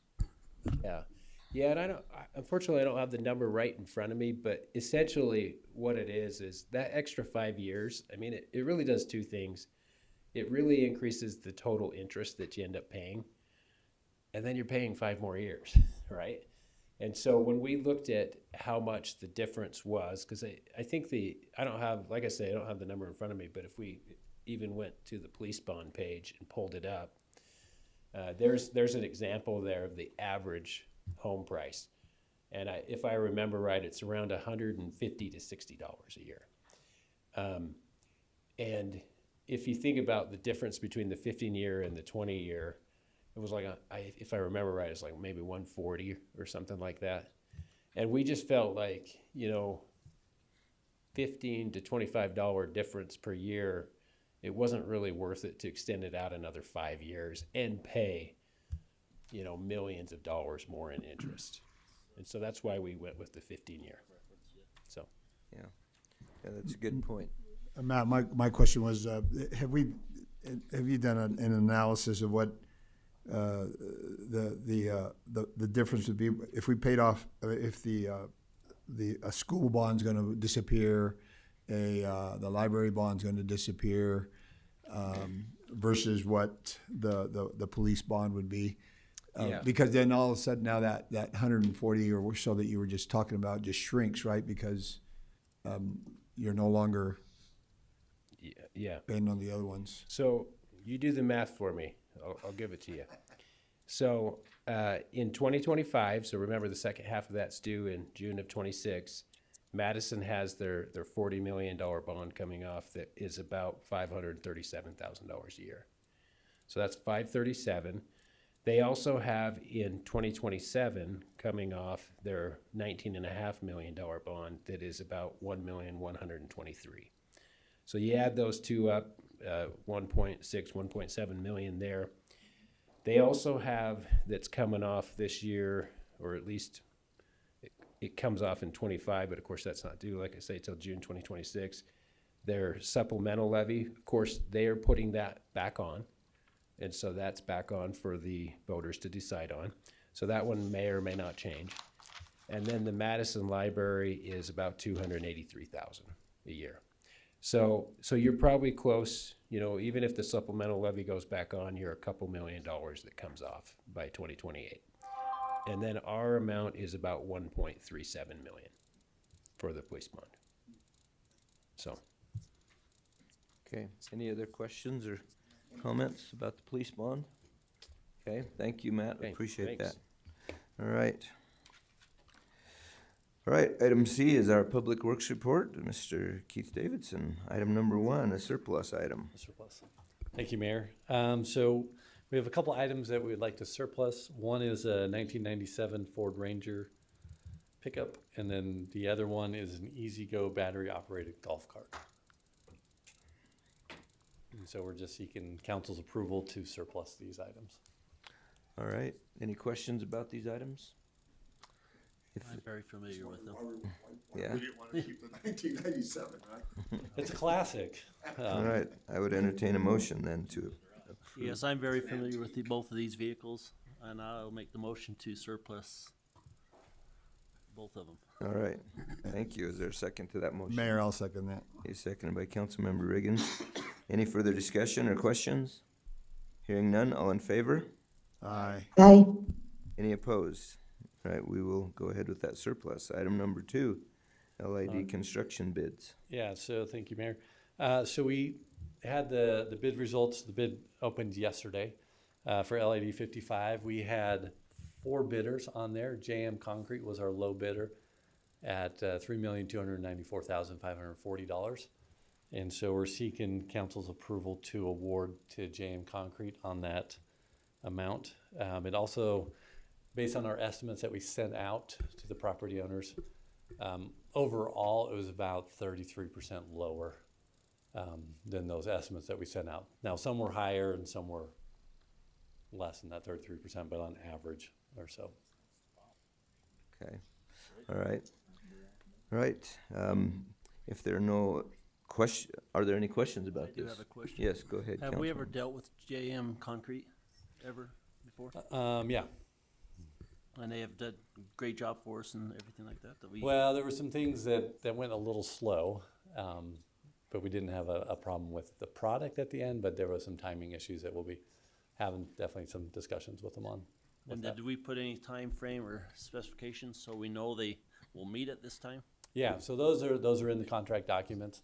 Can't remember the specific dates off the top of my head, and then there's, do you remember them? Yeah, it's 200 days. calendar days, Calendar days on that, so, about 6 months. yeah. So we have those in place, and then we have liquidated damages that can occur after that. And obviously, there's things that can come into play there that we give them extra days on, if there's weather-related events or things of that nature, or unforeseen things that come up. But generally, yeah, we will be having a discussion on those. And you feel good about going back to this GM Concrete then? Yeah, we don't have a reason to throw out their bid. Okay. Okay, any other questions? Hearing none, I would entertain a motion to approve this item. Is there such a motion? I'll make the motion to approve an award that's bid to JM Concrete for $3,284,540. All right, thank you. Is there a second to that motion? I'll second that. Second by Council President Erickson. Any further discussion or questions? Hearing none, all in favor? Aye. Aye. Any opposed? All right. That motion passes. Let's move on to item number 3. All right, so item number 3 is a grant agreement with the Idaho Water Resources Board.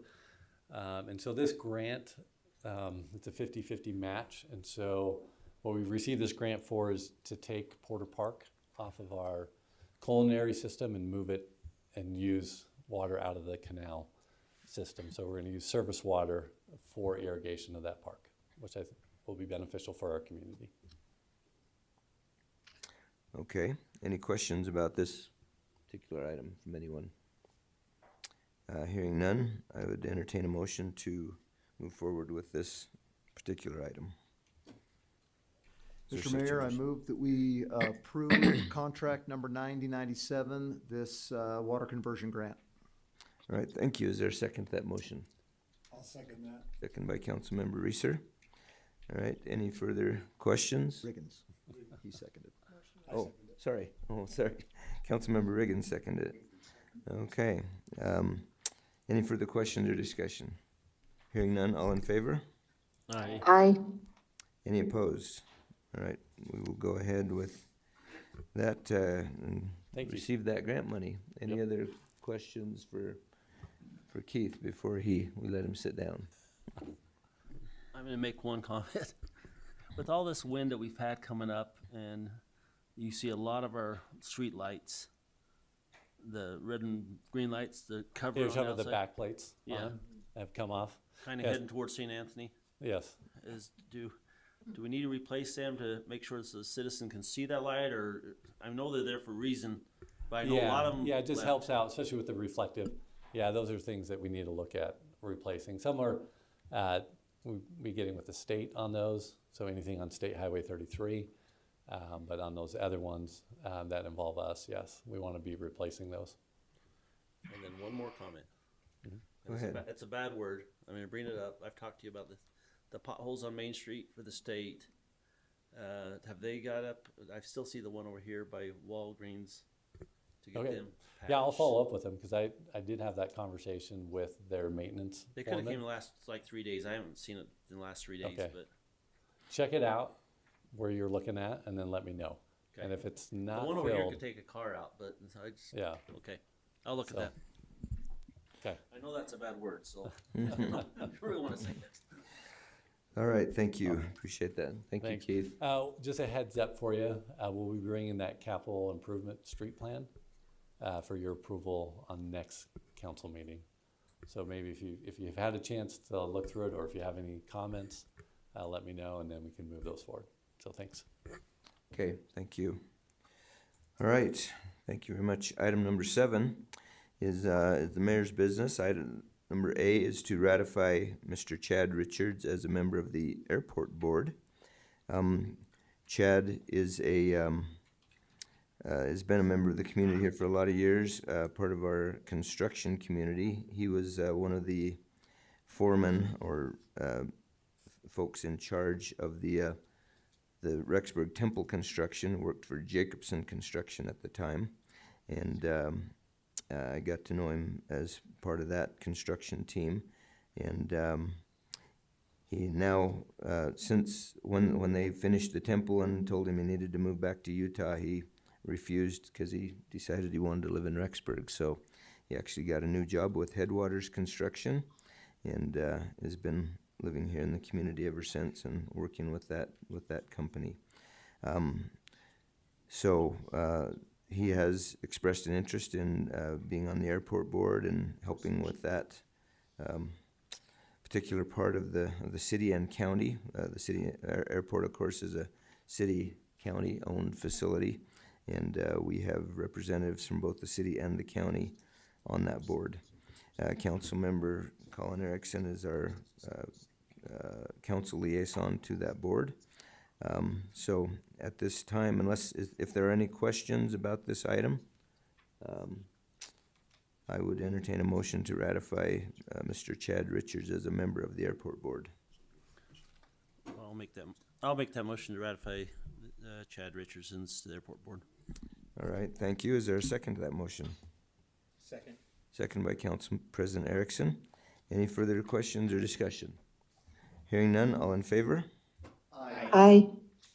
Okay, any opposed?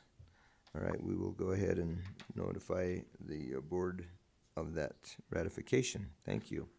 All right, thank you. Item number 8A is the Planning and Zoning recommendation to approve a rezone from Rural Residential 2 zone to Low Density Residential 2 and Low Density Residential 3. We've got Mr. Alan Parkinson, our Planning and Zoning Director, here to tell us about this item. Thank you, Mayor, council members. Oh, okay. The property is located out on 12th West. Did you want to see parcel view, or are you okay with the map? Just as it shows, this is what was published.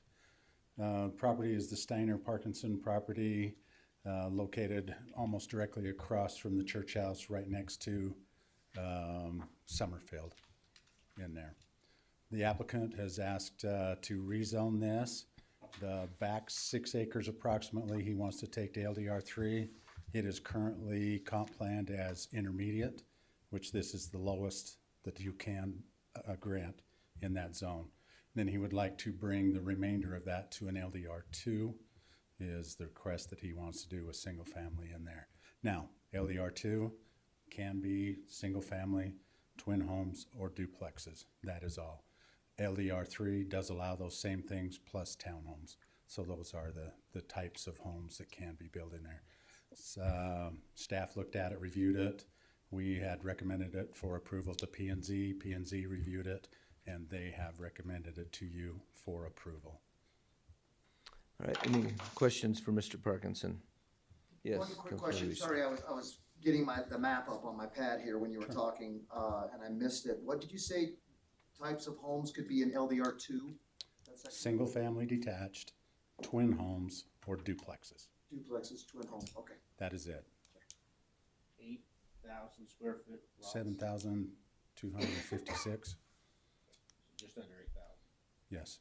So that's per lot. a sixth of an acre or so? Yes, because you got 6 per acre is the density that's allowed in that zone. Okay. Alan, tell me about the connectivity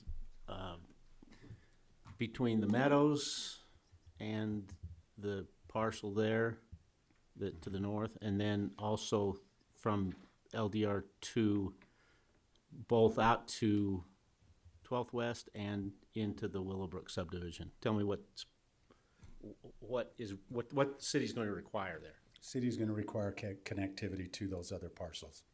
They have to have 2 ingress, egress accesses once they exceed 30 units per acre.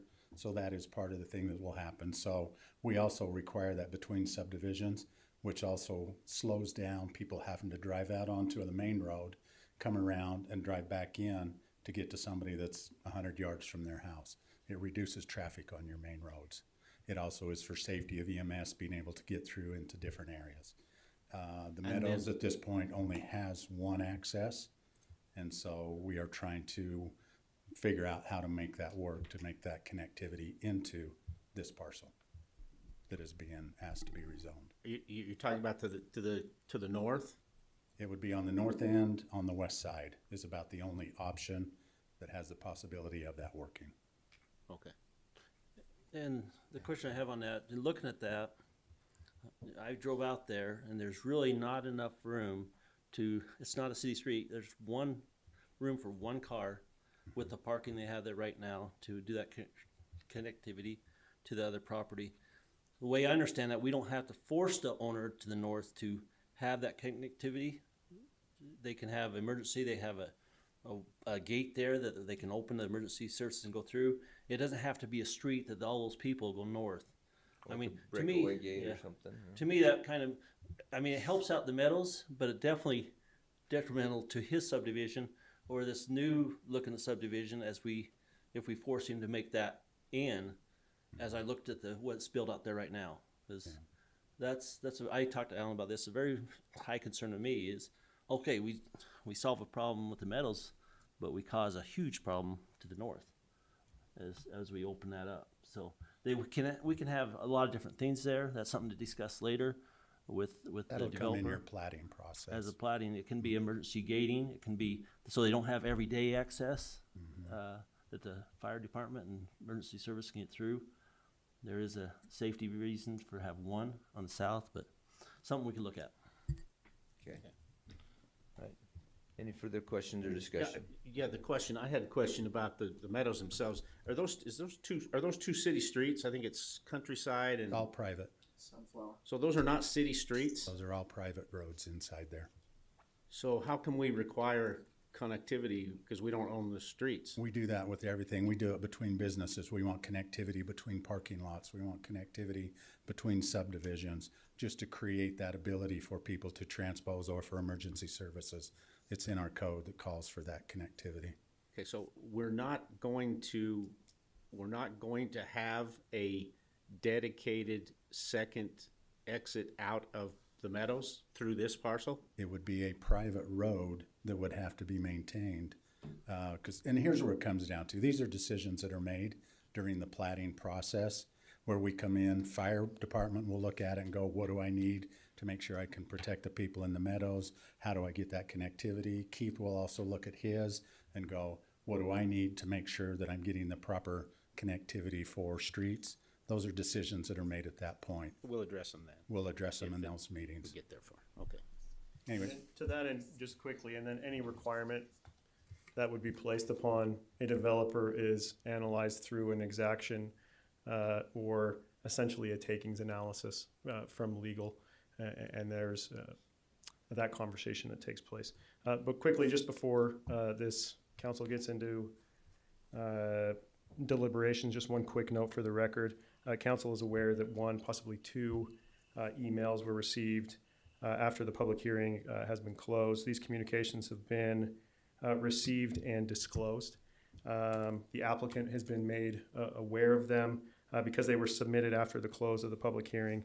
I'm advising council to not consider or rely on the contents of those emails during deliberation or any motion or approval for or denial of this application. All right, any further?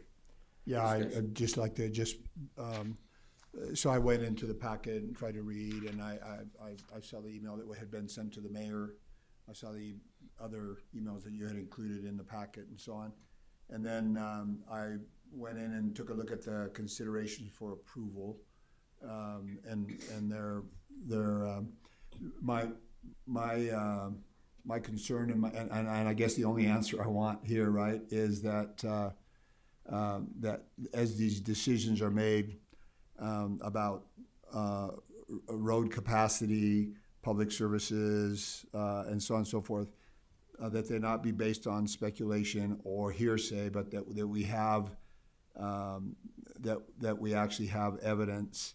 And again, some of the concerns is that 12th is a very busy street, that it can't handle more, all these things. So Alan, I just want to know is, do we have any official studies of, how many vehicles actually 12, I don't live in that area, I don't know, right? I know what it used to be like before the light went in, right? Mm-hmm. It was crazy. But now that the light is in at the high school and it flows and stuff, so I guess my question is I want to make sure that our residents and we are making a decision according to, as the law says, right? The not speculation evidence, that we're looking at it and saying what we have here will serve this community. Keith, this is a question. When we get to roads, I'm going to let Keith answer that question, simply because his responsibility in reviewing these types of deal is, what evidence do I need to look at and say I'm going to approve this or not? Yeah. And so Keith can better answer that than I can. Yeah, so we require traffic impact studies, right? So we've had several traffic impact studies that... But not prior to development, just in a rezone. Well, yes. Oh, but for all the others. Well, as the development comes in, okay. Right? Not on the zone, but as the development comes in, platting process takes place, that we know what's happening in that location. We require a traffic impact study that looks at the intersections, the street capacities, things of that nature. And we have certain things that we look at. So like for traffic impact studies, you have levels of service. A, B, C, D, E, F. And when you look at that, F is like gridlock. And so we have where we say it needs to be able to meet a level service of C, right? And so what they do is they look at the increased impact from that development at the different intersections that we're looking at and on that road. And we take a look at that and say, what level of service is that going to take it to? And if it's going to take it below a level service of C, then we have that engineering firm take a look and say, what does it need to happen? What needs to happen at those locations to bring it back up to a level of service C? And then we look at what that proportionate share of that cost would be for that developer to bring those traffic impacts up to that level. So have we done with that with this? No, because this is a zone change. Oh, okay. Right, so Just when a the, zone change. when the development comes in and they say, right, because, yeah, we know what impacts it could be, but they don't always go to the maximum amount of development, right? There's sometimes when the zone change will come in and they'll say, no, we're building to this because we believe this is where the market stands on with this construction. So depending on what happens, once we know what's happening, then it's a lot easier for the traffic engineer to take a look at that and calculate those trips generations, what the current traffic is, and what's going to happen on those intersections. So that would be done after if we were to approve this, then that would take place to make sure that whatever's going to be built there is going to be going to be adequate for what we need. Yeah, so that would be done through a development agreement. So anytime we have a development, we enter into a development agreement, and that development agreement lays out the responsibilities of the developer and the responsibilities of the city with that. Keith, I've got a. No, go ahead, go ahead. Keith, quick question. I think one of the concerns that people have with the change in zoning is the perception that it just kind of opens the floodgates. Now it can go to the highest density that is allowed in that area. So just to make sure I understand this correctly. So if we were to change the zone designation here, a developer would still have to go through that process of getting approval to build anything that would go to the maximum. I'm trying to, use my words correctly. To go to that maximum, it'd still have to be approved there, and that would then be based on those traffic studies and those other things. Could a builder be legally stopped from doing that, even though it would fit the zone, if it's determined that the roads couldn't handle it or the intersections couldn't handle it? Or is it more of, well, it's now zoned for that, we've got to let you do it, but we've got to work out who's going to pay for what to bring the road up to compliance, to that C level? Did that make sense, that question? Yeah, so yes. I mean, in a nutshell, right, it's in that development agreement and those fees that come into play. If the developer says, I'm not doing that, then we're not going to allow the development to move forward, right? Because there's costs associated with that come into play. And so generally we sit down, we go through the development agreement, we go through the traffic impact study, we take a look at all that, we list all those costs out, right? And then that's what's signed off by the developer, the mayor, myself, and Deborah. So the amount that can be built there, even though the zoning might allow it, is still contingent on the roads and those things that we have. I mean, you got the roads, you got water lines, you got sewer lines, you got all the infrastructure that has to be put in place on that. Thank you. Okay. Just one more question. Sure. All right. It seems that just recently, as in, I don't know, the last 6 months, right? We were dealing with a property right next to it or right above it, whatever, and the same kind of issue, right? And we were having this very same conversation, yes. As it relates to this. So I just want to I just want to make sure that what Councilman David Reeser here just said is exactly what we're dealing with. That that this still has to go through a process in order for, that we're going to make sure that there's going to be, if roads need to be widened, if, whatever that's going to be, to service the community that will be there. Correct. Okay. It does, and then the thing you gotta look at too, when we go through that process, we're going to bring it back to P&Z and to city council, and that's again where you can go, were the numbers met? Is it being taken care of? Have you addressed any issues that come in that? And you'll be able to look at traffic impact study, you'll be able to look at those types of things. I think they can even see the development agreement, I believe, if you wanted to review it. All those things are part of the packet that you have the right to look at. In the packet that I was looking at, you had a plan that kind of showed, and again, I think you even had a picture. So from the south, on the south side, where you've got LDR3 on your map, on the south side, there's already apartments there, right? Is that? No, and here's the thing you gotta realize. That was submitted to us due to transparency laws. I have to put it in the packet. Oh. We cannot make a decision based on any of that because that's not pertinent to what they're deciding tonight. They could swap that up tomorrow if you approve it. So it needs to be ignored, but my job is I have to show you everything I receive. Okay, I appreciate that. That's what I need to know. And as you would have looked through the planning and zoning minutes, you'll see again that I was belligerent almost with members of the commission to disregard specific aspects that were being discussed in that meeting. Again, as to the previous discussion, remedial measures are contemplated in the law. I can understand from your position, from members of the community's position, that it can be a counterintuitive process that we deal with planning and zoning. I don't disagree with that at all, but they are, it's not a perfect system, but it's the system that we have currently, and it's incumbent that we operate and we make decisions based in the law regarding those decisions. Now again, in the planning meeting that we had prior to this meeting, or to the planning, what did we refer to it as?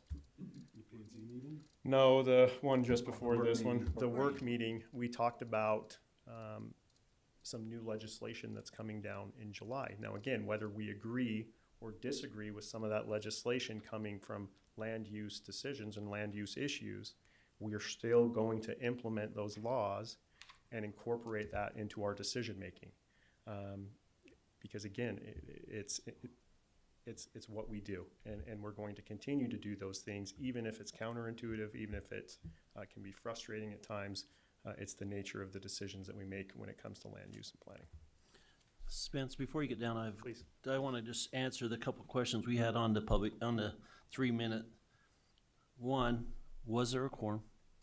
That was asked. I want to make sure that was specified. Yes, there was a quorum. There were 6 members. Okay, that's why I just want to make sure it's specified that we did have a quorum.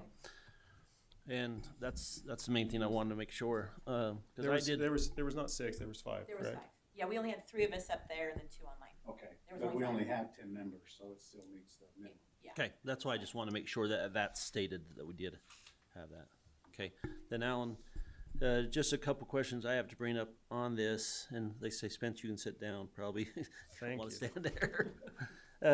As I watched this planning and zoning several times and been through it, and listened to the public comments and looking at the whole structure of this, when we look at changing zoning and you have RR2 to the south of it, you have RR2 in the middle of it, it's totally different than the Birch property, which you changed to RR2 because it had really nothing connected to that to change that to R2. But where this is buttoned up against R2 and we jump and clear up to LDR2, to me, it's not a step down. It's a major jump, and we need to consider that, especially where this lies right in the middle of 2 RR2s. You have RR2 in the south and R2 right in the middle of it, which is the southwest property. And then as I watch this whole thing, R1, yeah, at the north. And as I watched this whole thing, and we had a developer, and that's why I want to emphasize about the connectivity with the Meadows to his development, is that I don't want to force him into taking that burden on what the Meadows have of trying to get all those people out and in. Because I've been out there twice already, took pictures last night, walked around looking at that. It might need to be look different because of just having a road there. I know that's nice, but it could cause a whole burden on his development. But I did see a lot of, let's talk about it. Let's work this out. Let's look at things. And that was never, ever discussed in planning and zoning. And the only way we can get our information is from the planning and zoning. And that's why I watched it so many times and went over it and over and trying to figure out what can we do different. I do have a problem with stepping down from RR2 to LDR2 because it's such a big jump back to back. Maybe that needs to be on the next street. So we have a whole mixed use. We always talk about mixed use. I did also look at the property on the east side where that's in our comprehensive plan. I feel like that fits, even though maybe I personally don't agree with it, but I still feel like it fits to what the developer came in and looked at to have LDR3 there. But I do have a concern with this, from LDR2 to RR2, and then also RR1 to north of it. And then as I drove around and looked at the maps today to the whole city, we also got to consider, as we look at this changing, where's our city going? And where are we doing at this as we take out the second and third home buyers? Because there's nothing in the city that you hardly get into now on the LDR2, LDR1, or the R2, or the RR1. And I know we got to conserve and look at that. So I'm just bringing up my concerns, what I've seen. I did like the developer saying, let's discuss it, let's talk about it. And I don't know why, maybe it's legal, that they couldn't discuss a little bit of this and figure out how to best meet and come together to be able to have this development, because I think the developer's trying to do and come in with a good product, but also trying to, cover himself also. But there was some concerns in the planning and zoning because we get all of our information from them.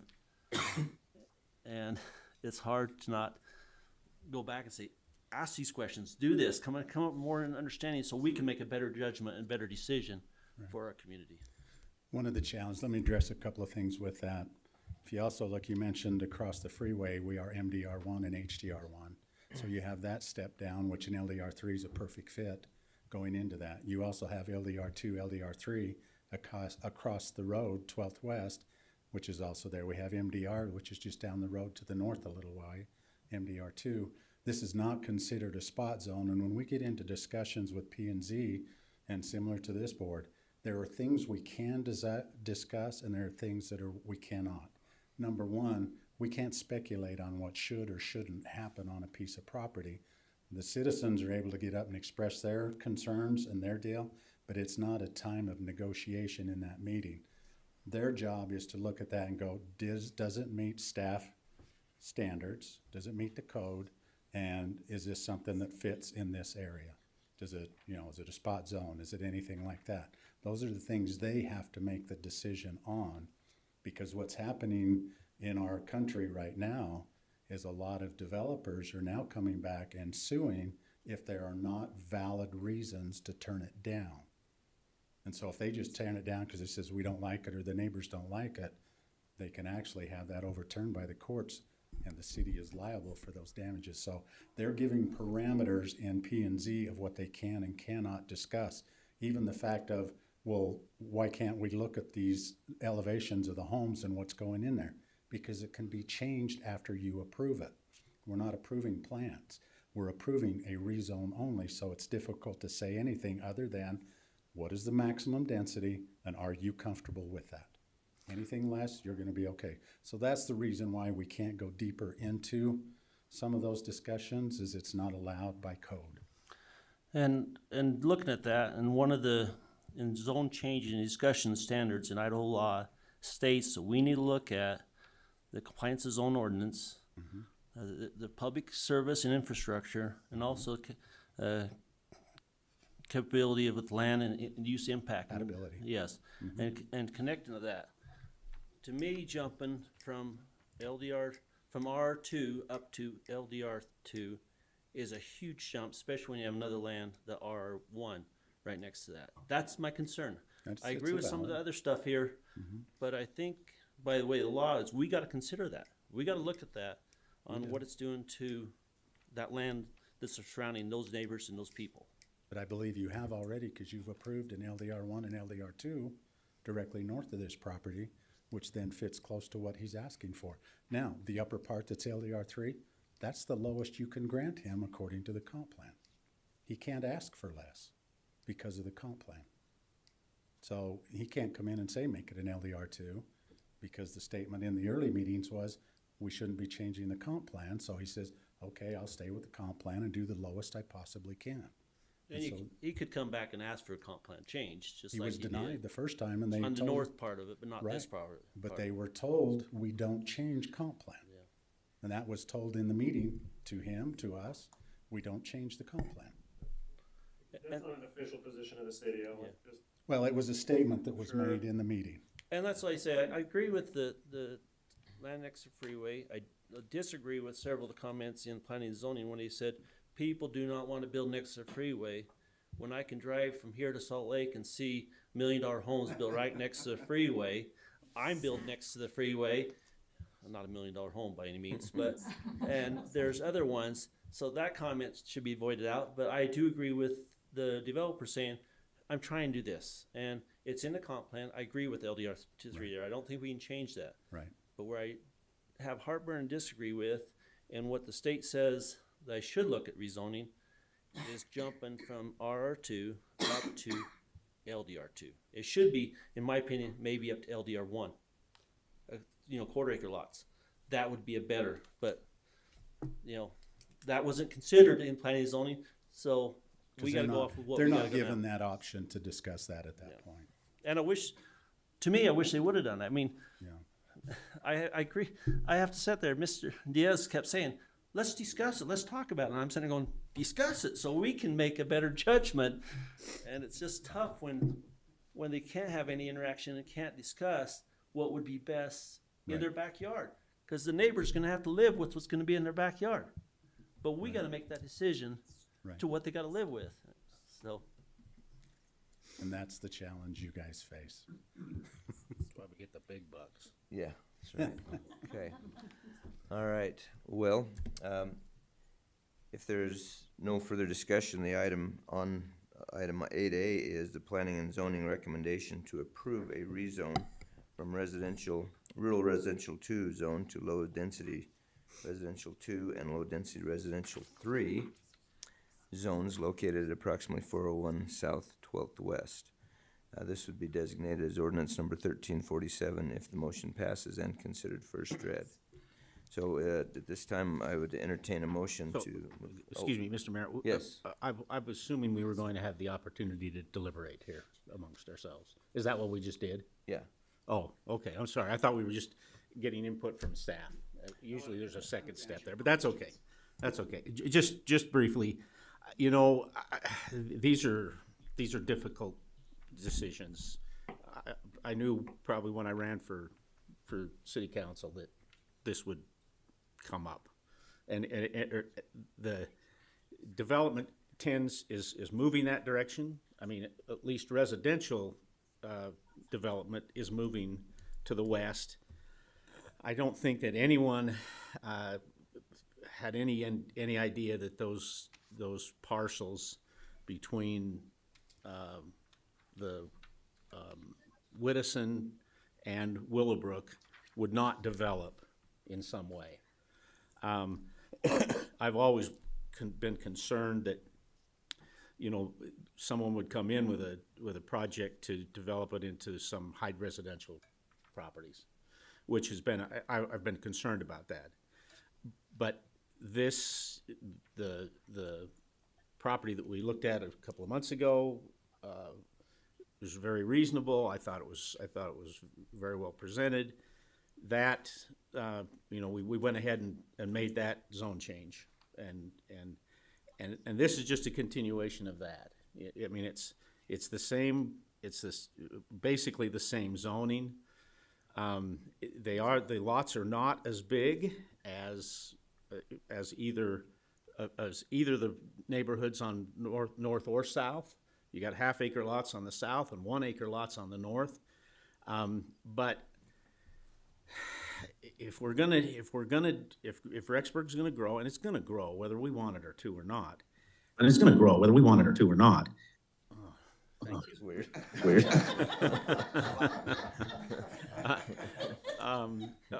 We're gonna have to make some decisions about how, and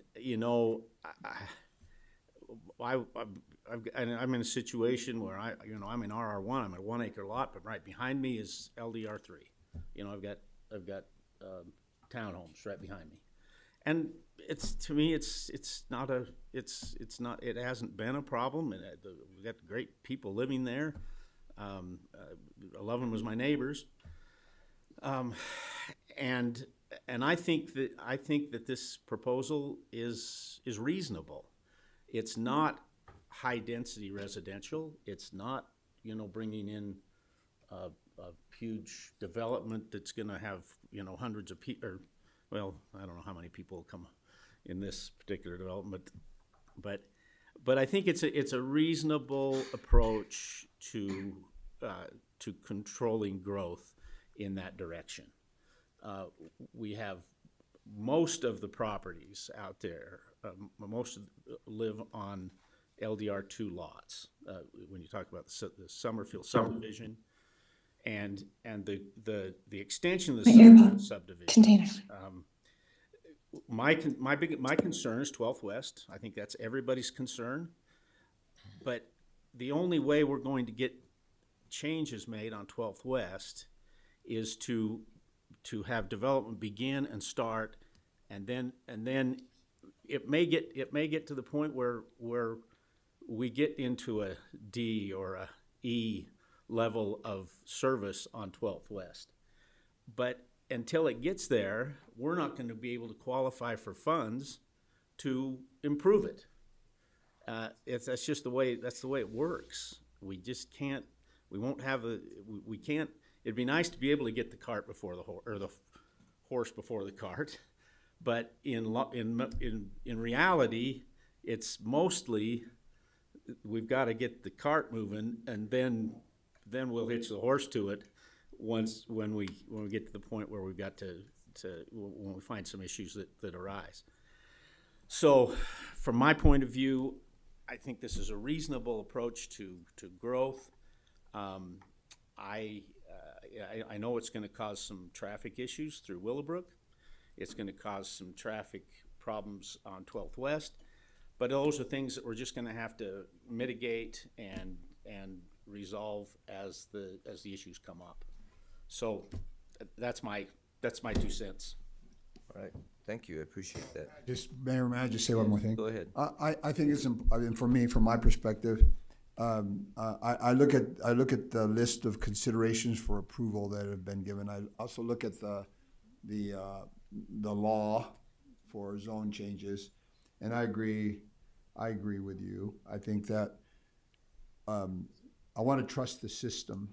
I want our neighbors to know that we're gonna, just because we may choose or decide to rezone this, that we're not just going to let it go and be whatever. That Keith is going to be doing the necessary studies as things are being presented. That you're going to be doing your due justice in what you do, and that we're going to get the necessary information to be able to say, yeah, we have the evidence, right? We have the evidence that this has to happen ahead of time before we start building those homes and so on. So, from my perspective, we can.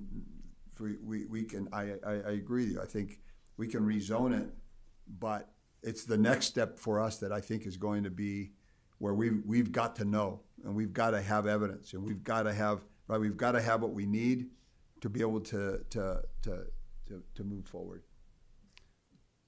Mayor, Right, yes.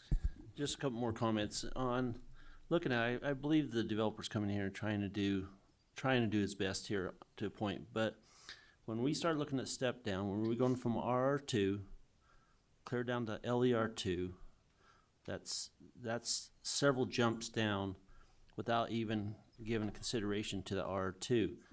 And there's, like, say, there's three. There's R2, then R1, then R1 again. This splits up this whole property area. I'm not against a totally different zoning of changing this, but I am against changing it to that drastic change from R2 to LDR2. I think there should be some LDR1 in there to give that step down. Hopefully the developers listen to me. I do not think he ought to let the metals just open up and come in through his land, put a different gate, do different things to have accessibility to the emergency services, but you're gonna open a whole can of worms by opening that up to the whole area north. But, I'm so concerned with that, not that step down. It should be a step down. And my number one concern is in the city of Rexburg, we are forcing everybody that in their second and third home almost out if they want some land, because there is no half acre, quarter acre lots. I mean, they're all RR2s. And as we change these zonings, we continue to change it to R2. And we need to keep in some R1s, not R1s, but R2 probably. R1's probably gone, in my opinion, but R2s and LDR2s. I mean, LDR1s. Did I get all that right? R2s and LDR1s, the quarter acre lots. And hopefully the developers listen to that too, that we can, as we move on this, that is different because you're dealing with the neighbors that have a half acre lot that wants that, and so it's a lot of other people. Okay, thank you. Point well taken. Thank you. I have a question. Yes, Councilmember Tejan, go ahead. So LDR2, Alan, that is single home, that's attached, detached, single family homes and twin homes and duplexes, correct? That is correct. So that only difference between LR1 and LR2 is the twin homes and duplexes. Correct. And the size of the lot. And the size of the lot. Mm-hmm. Right. Yes, you're correct. Okay, just wanted to make sure I understood that. So, and then, so Council Member Erickson is saying that there's other RR2 around this. How close is those other zones? Is it like right next to this? I don't have those maps pulled up, but. Yeah, if you look at straight to the south, sorry, Mayor. That's okay. Straight to the south is RR2, which is the Willowbrook subdivision. RR1 Okay. is on the property directly to the north of the Birch property. And then there are some RR1s along the street frontage on 12th. And in the middle, that cuts back, right behind. Well, there's a couple of lots in there. That's R1. Yeah. That comes back. That's right next to the gem prep. There's some in there. Okay. Okay, does that answer your question, Councilmember Tejan? Yeah, it does. Okay. Yeah, thanks. Right. Thank you. All right, is there any further discussion or question? If none, then I would entertain a motion to move forward on item 8A as discussed. Is there such a motion?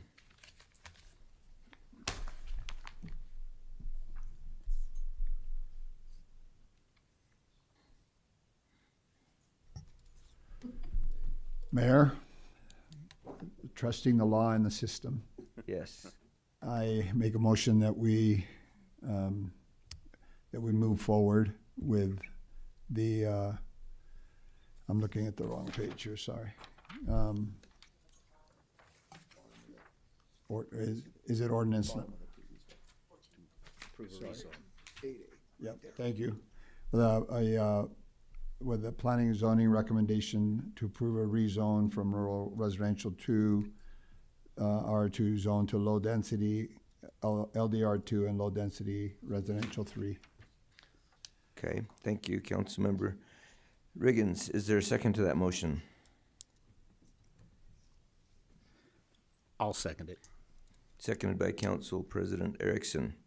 Any further discussion or questions at this point in time?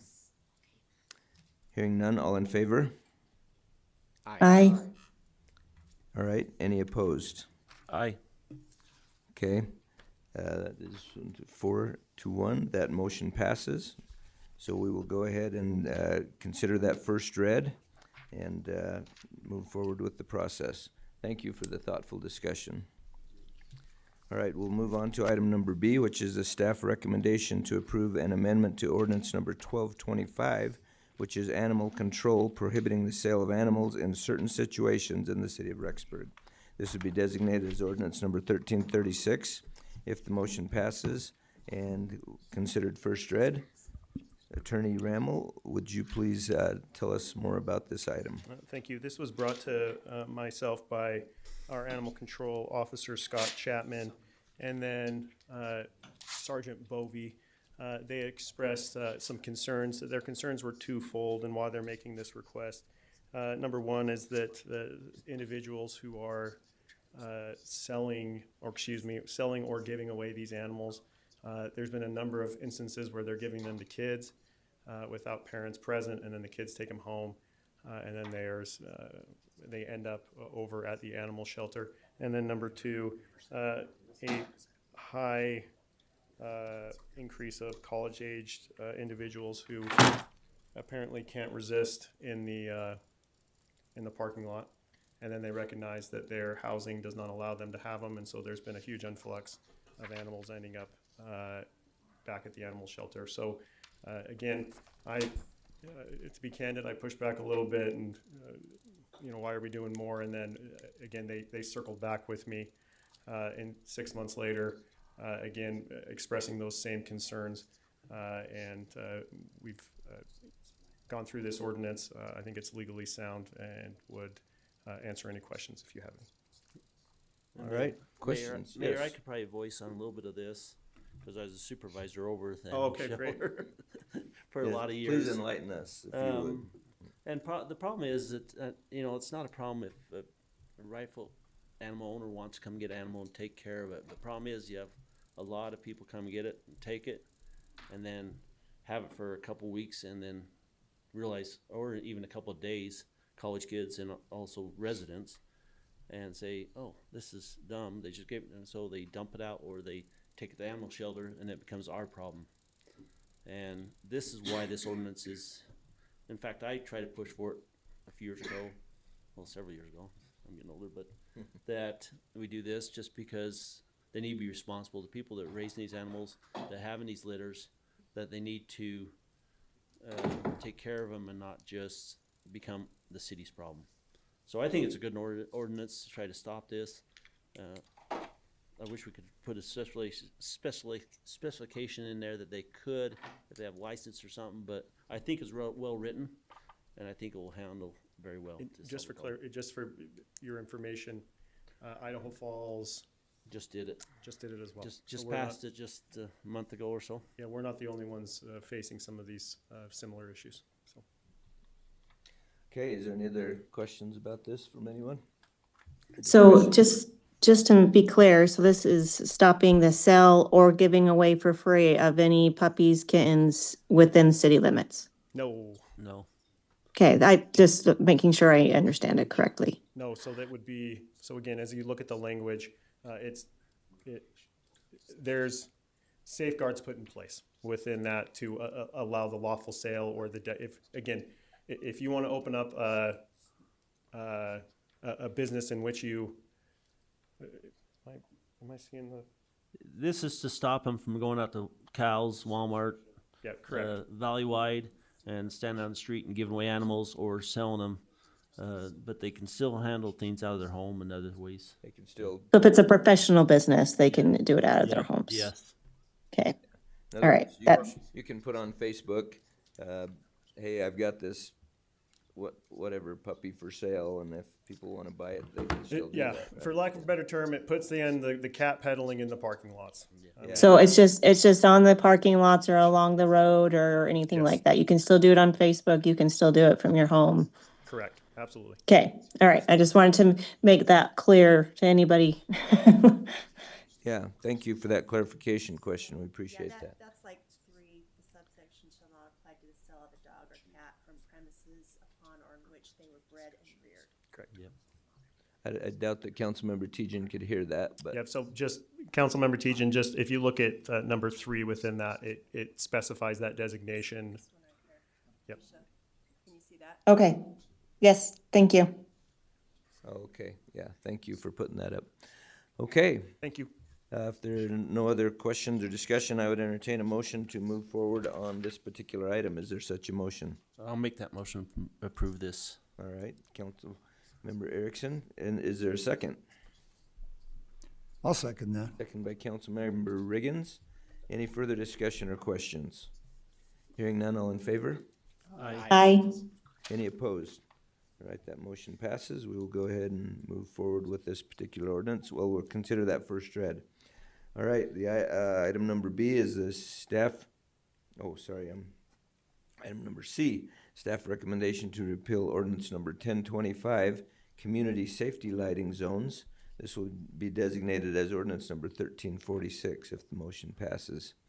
And we do have a recommendation to suspend the rules and consider it third read, just to get it done, basically. So this is just has to do with, we actually decided several months ago that we weren't going to have the community safety lighting on our utility bills anymore. And so we just need to actually pass an ordinance to make that official. And staff and I really see no reason to spread that out to 3 readings. We think we should just go ahead and get it done. So is there any questions or comments about this item? Anyone? If there are none, I would entertain a motion to move forward on this item. Mr. Mayor, I will make a motion to, and recommendation to repeal ordinance number 1025, designating the ordinance number 1346, and recommending that we suspend the rules and consider it third read. All right, thank you. I believe this is a roll call. Yeah, we need a roll call vote for that since we are suspending the rules. So we'll need a roll call vote to suspend the rules, and then we'll vote on the item. So at this time, I would entertain a motion to suspend the rules. I'll make that motion to All suspend right, the thank rules. you. Is there a second to that? I second. Okay, thank you. And we do need a roll call vote to suspend the rules. Mariana, please. Councilmember Teagan, Yes. Councilmember Colin Erickson, Yes. Councilmember Reeser, Yes. Councilmember Riggins, Yes. Council President Eric Erickson. Yes. All right, thank you. So the rules are suspended at this point in time. Then we need to go ahead with your motion to go ahead with ordinance number 1346, which is to repeal ordinance number 1025. So do you still make that same motion? I will make that motion to Okay, thank repeal the you. ordinance 1025 and designate ordinance number 1346. Thank you. And a second to that motion? Anyone? Second it. Second by Councilmember Colin Erickson. Any further discussion on that motion? If none, all in favor? Aye. Aye. Any opposed? All right, we will go ahead and move that into motion and consider it third read, so we can go ahead and actually put that into the record. All right, thank you. Item number 9, we actually have no second readings or third readings at this time, so we'll move on to item number 10, which is the consent calendar. This includes items that are typically routine and not of great controversy. In this particular consent calendar are the minutes from April 15th and April 24th, 2026 meetings, and the approval of paying the City of Rexburg bills. Do I hear a motion to approve the consent calendar? I'll make a motion that we approve the consent calendar, the minutes from April 15th and April 24th, and approve the City of Rexburg bills. Thank you, Councilmember Riggins. Is there a second? I second. Second by Councilmember Reeser. Is there any questions or changes to the minutes that anyone knows of? I just have a comment about the bills. Okay. I have been going through the check run and just noticed that some of the departments are starting to get either really close to being over budget or are already over budget in some of their line items. So I would encourage the department heads to be watching that because we have 5 more months of being on this current budget. All right, thank you for that, that comment. I will make a note of that on my notepad here, and in our next staff meeting, we'll talk about that a little bit. So thank you for that, that information. Any other comments? Hearing none, all in favor of this motion? Aye. Any opposed? All right, we will enter the minutes and approve the payment of the bills. And thank you for your attendance here. We appreciate that. Thank you to those of you who are here with us tonight. We appreciate your attendance here tonight. And we will consider this meeting adjourned. It was 6 today. Today is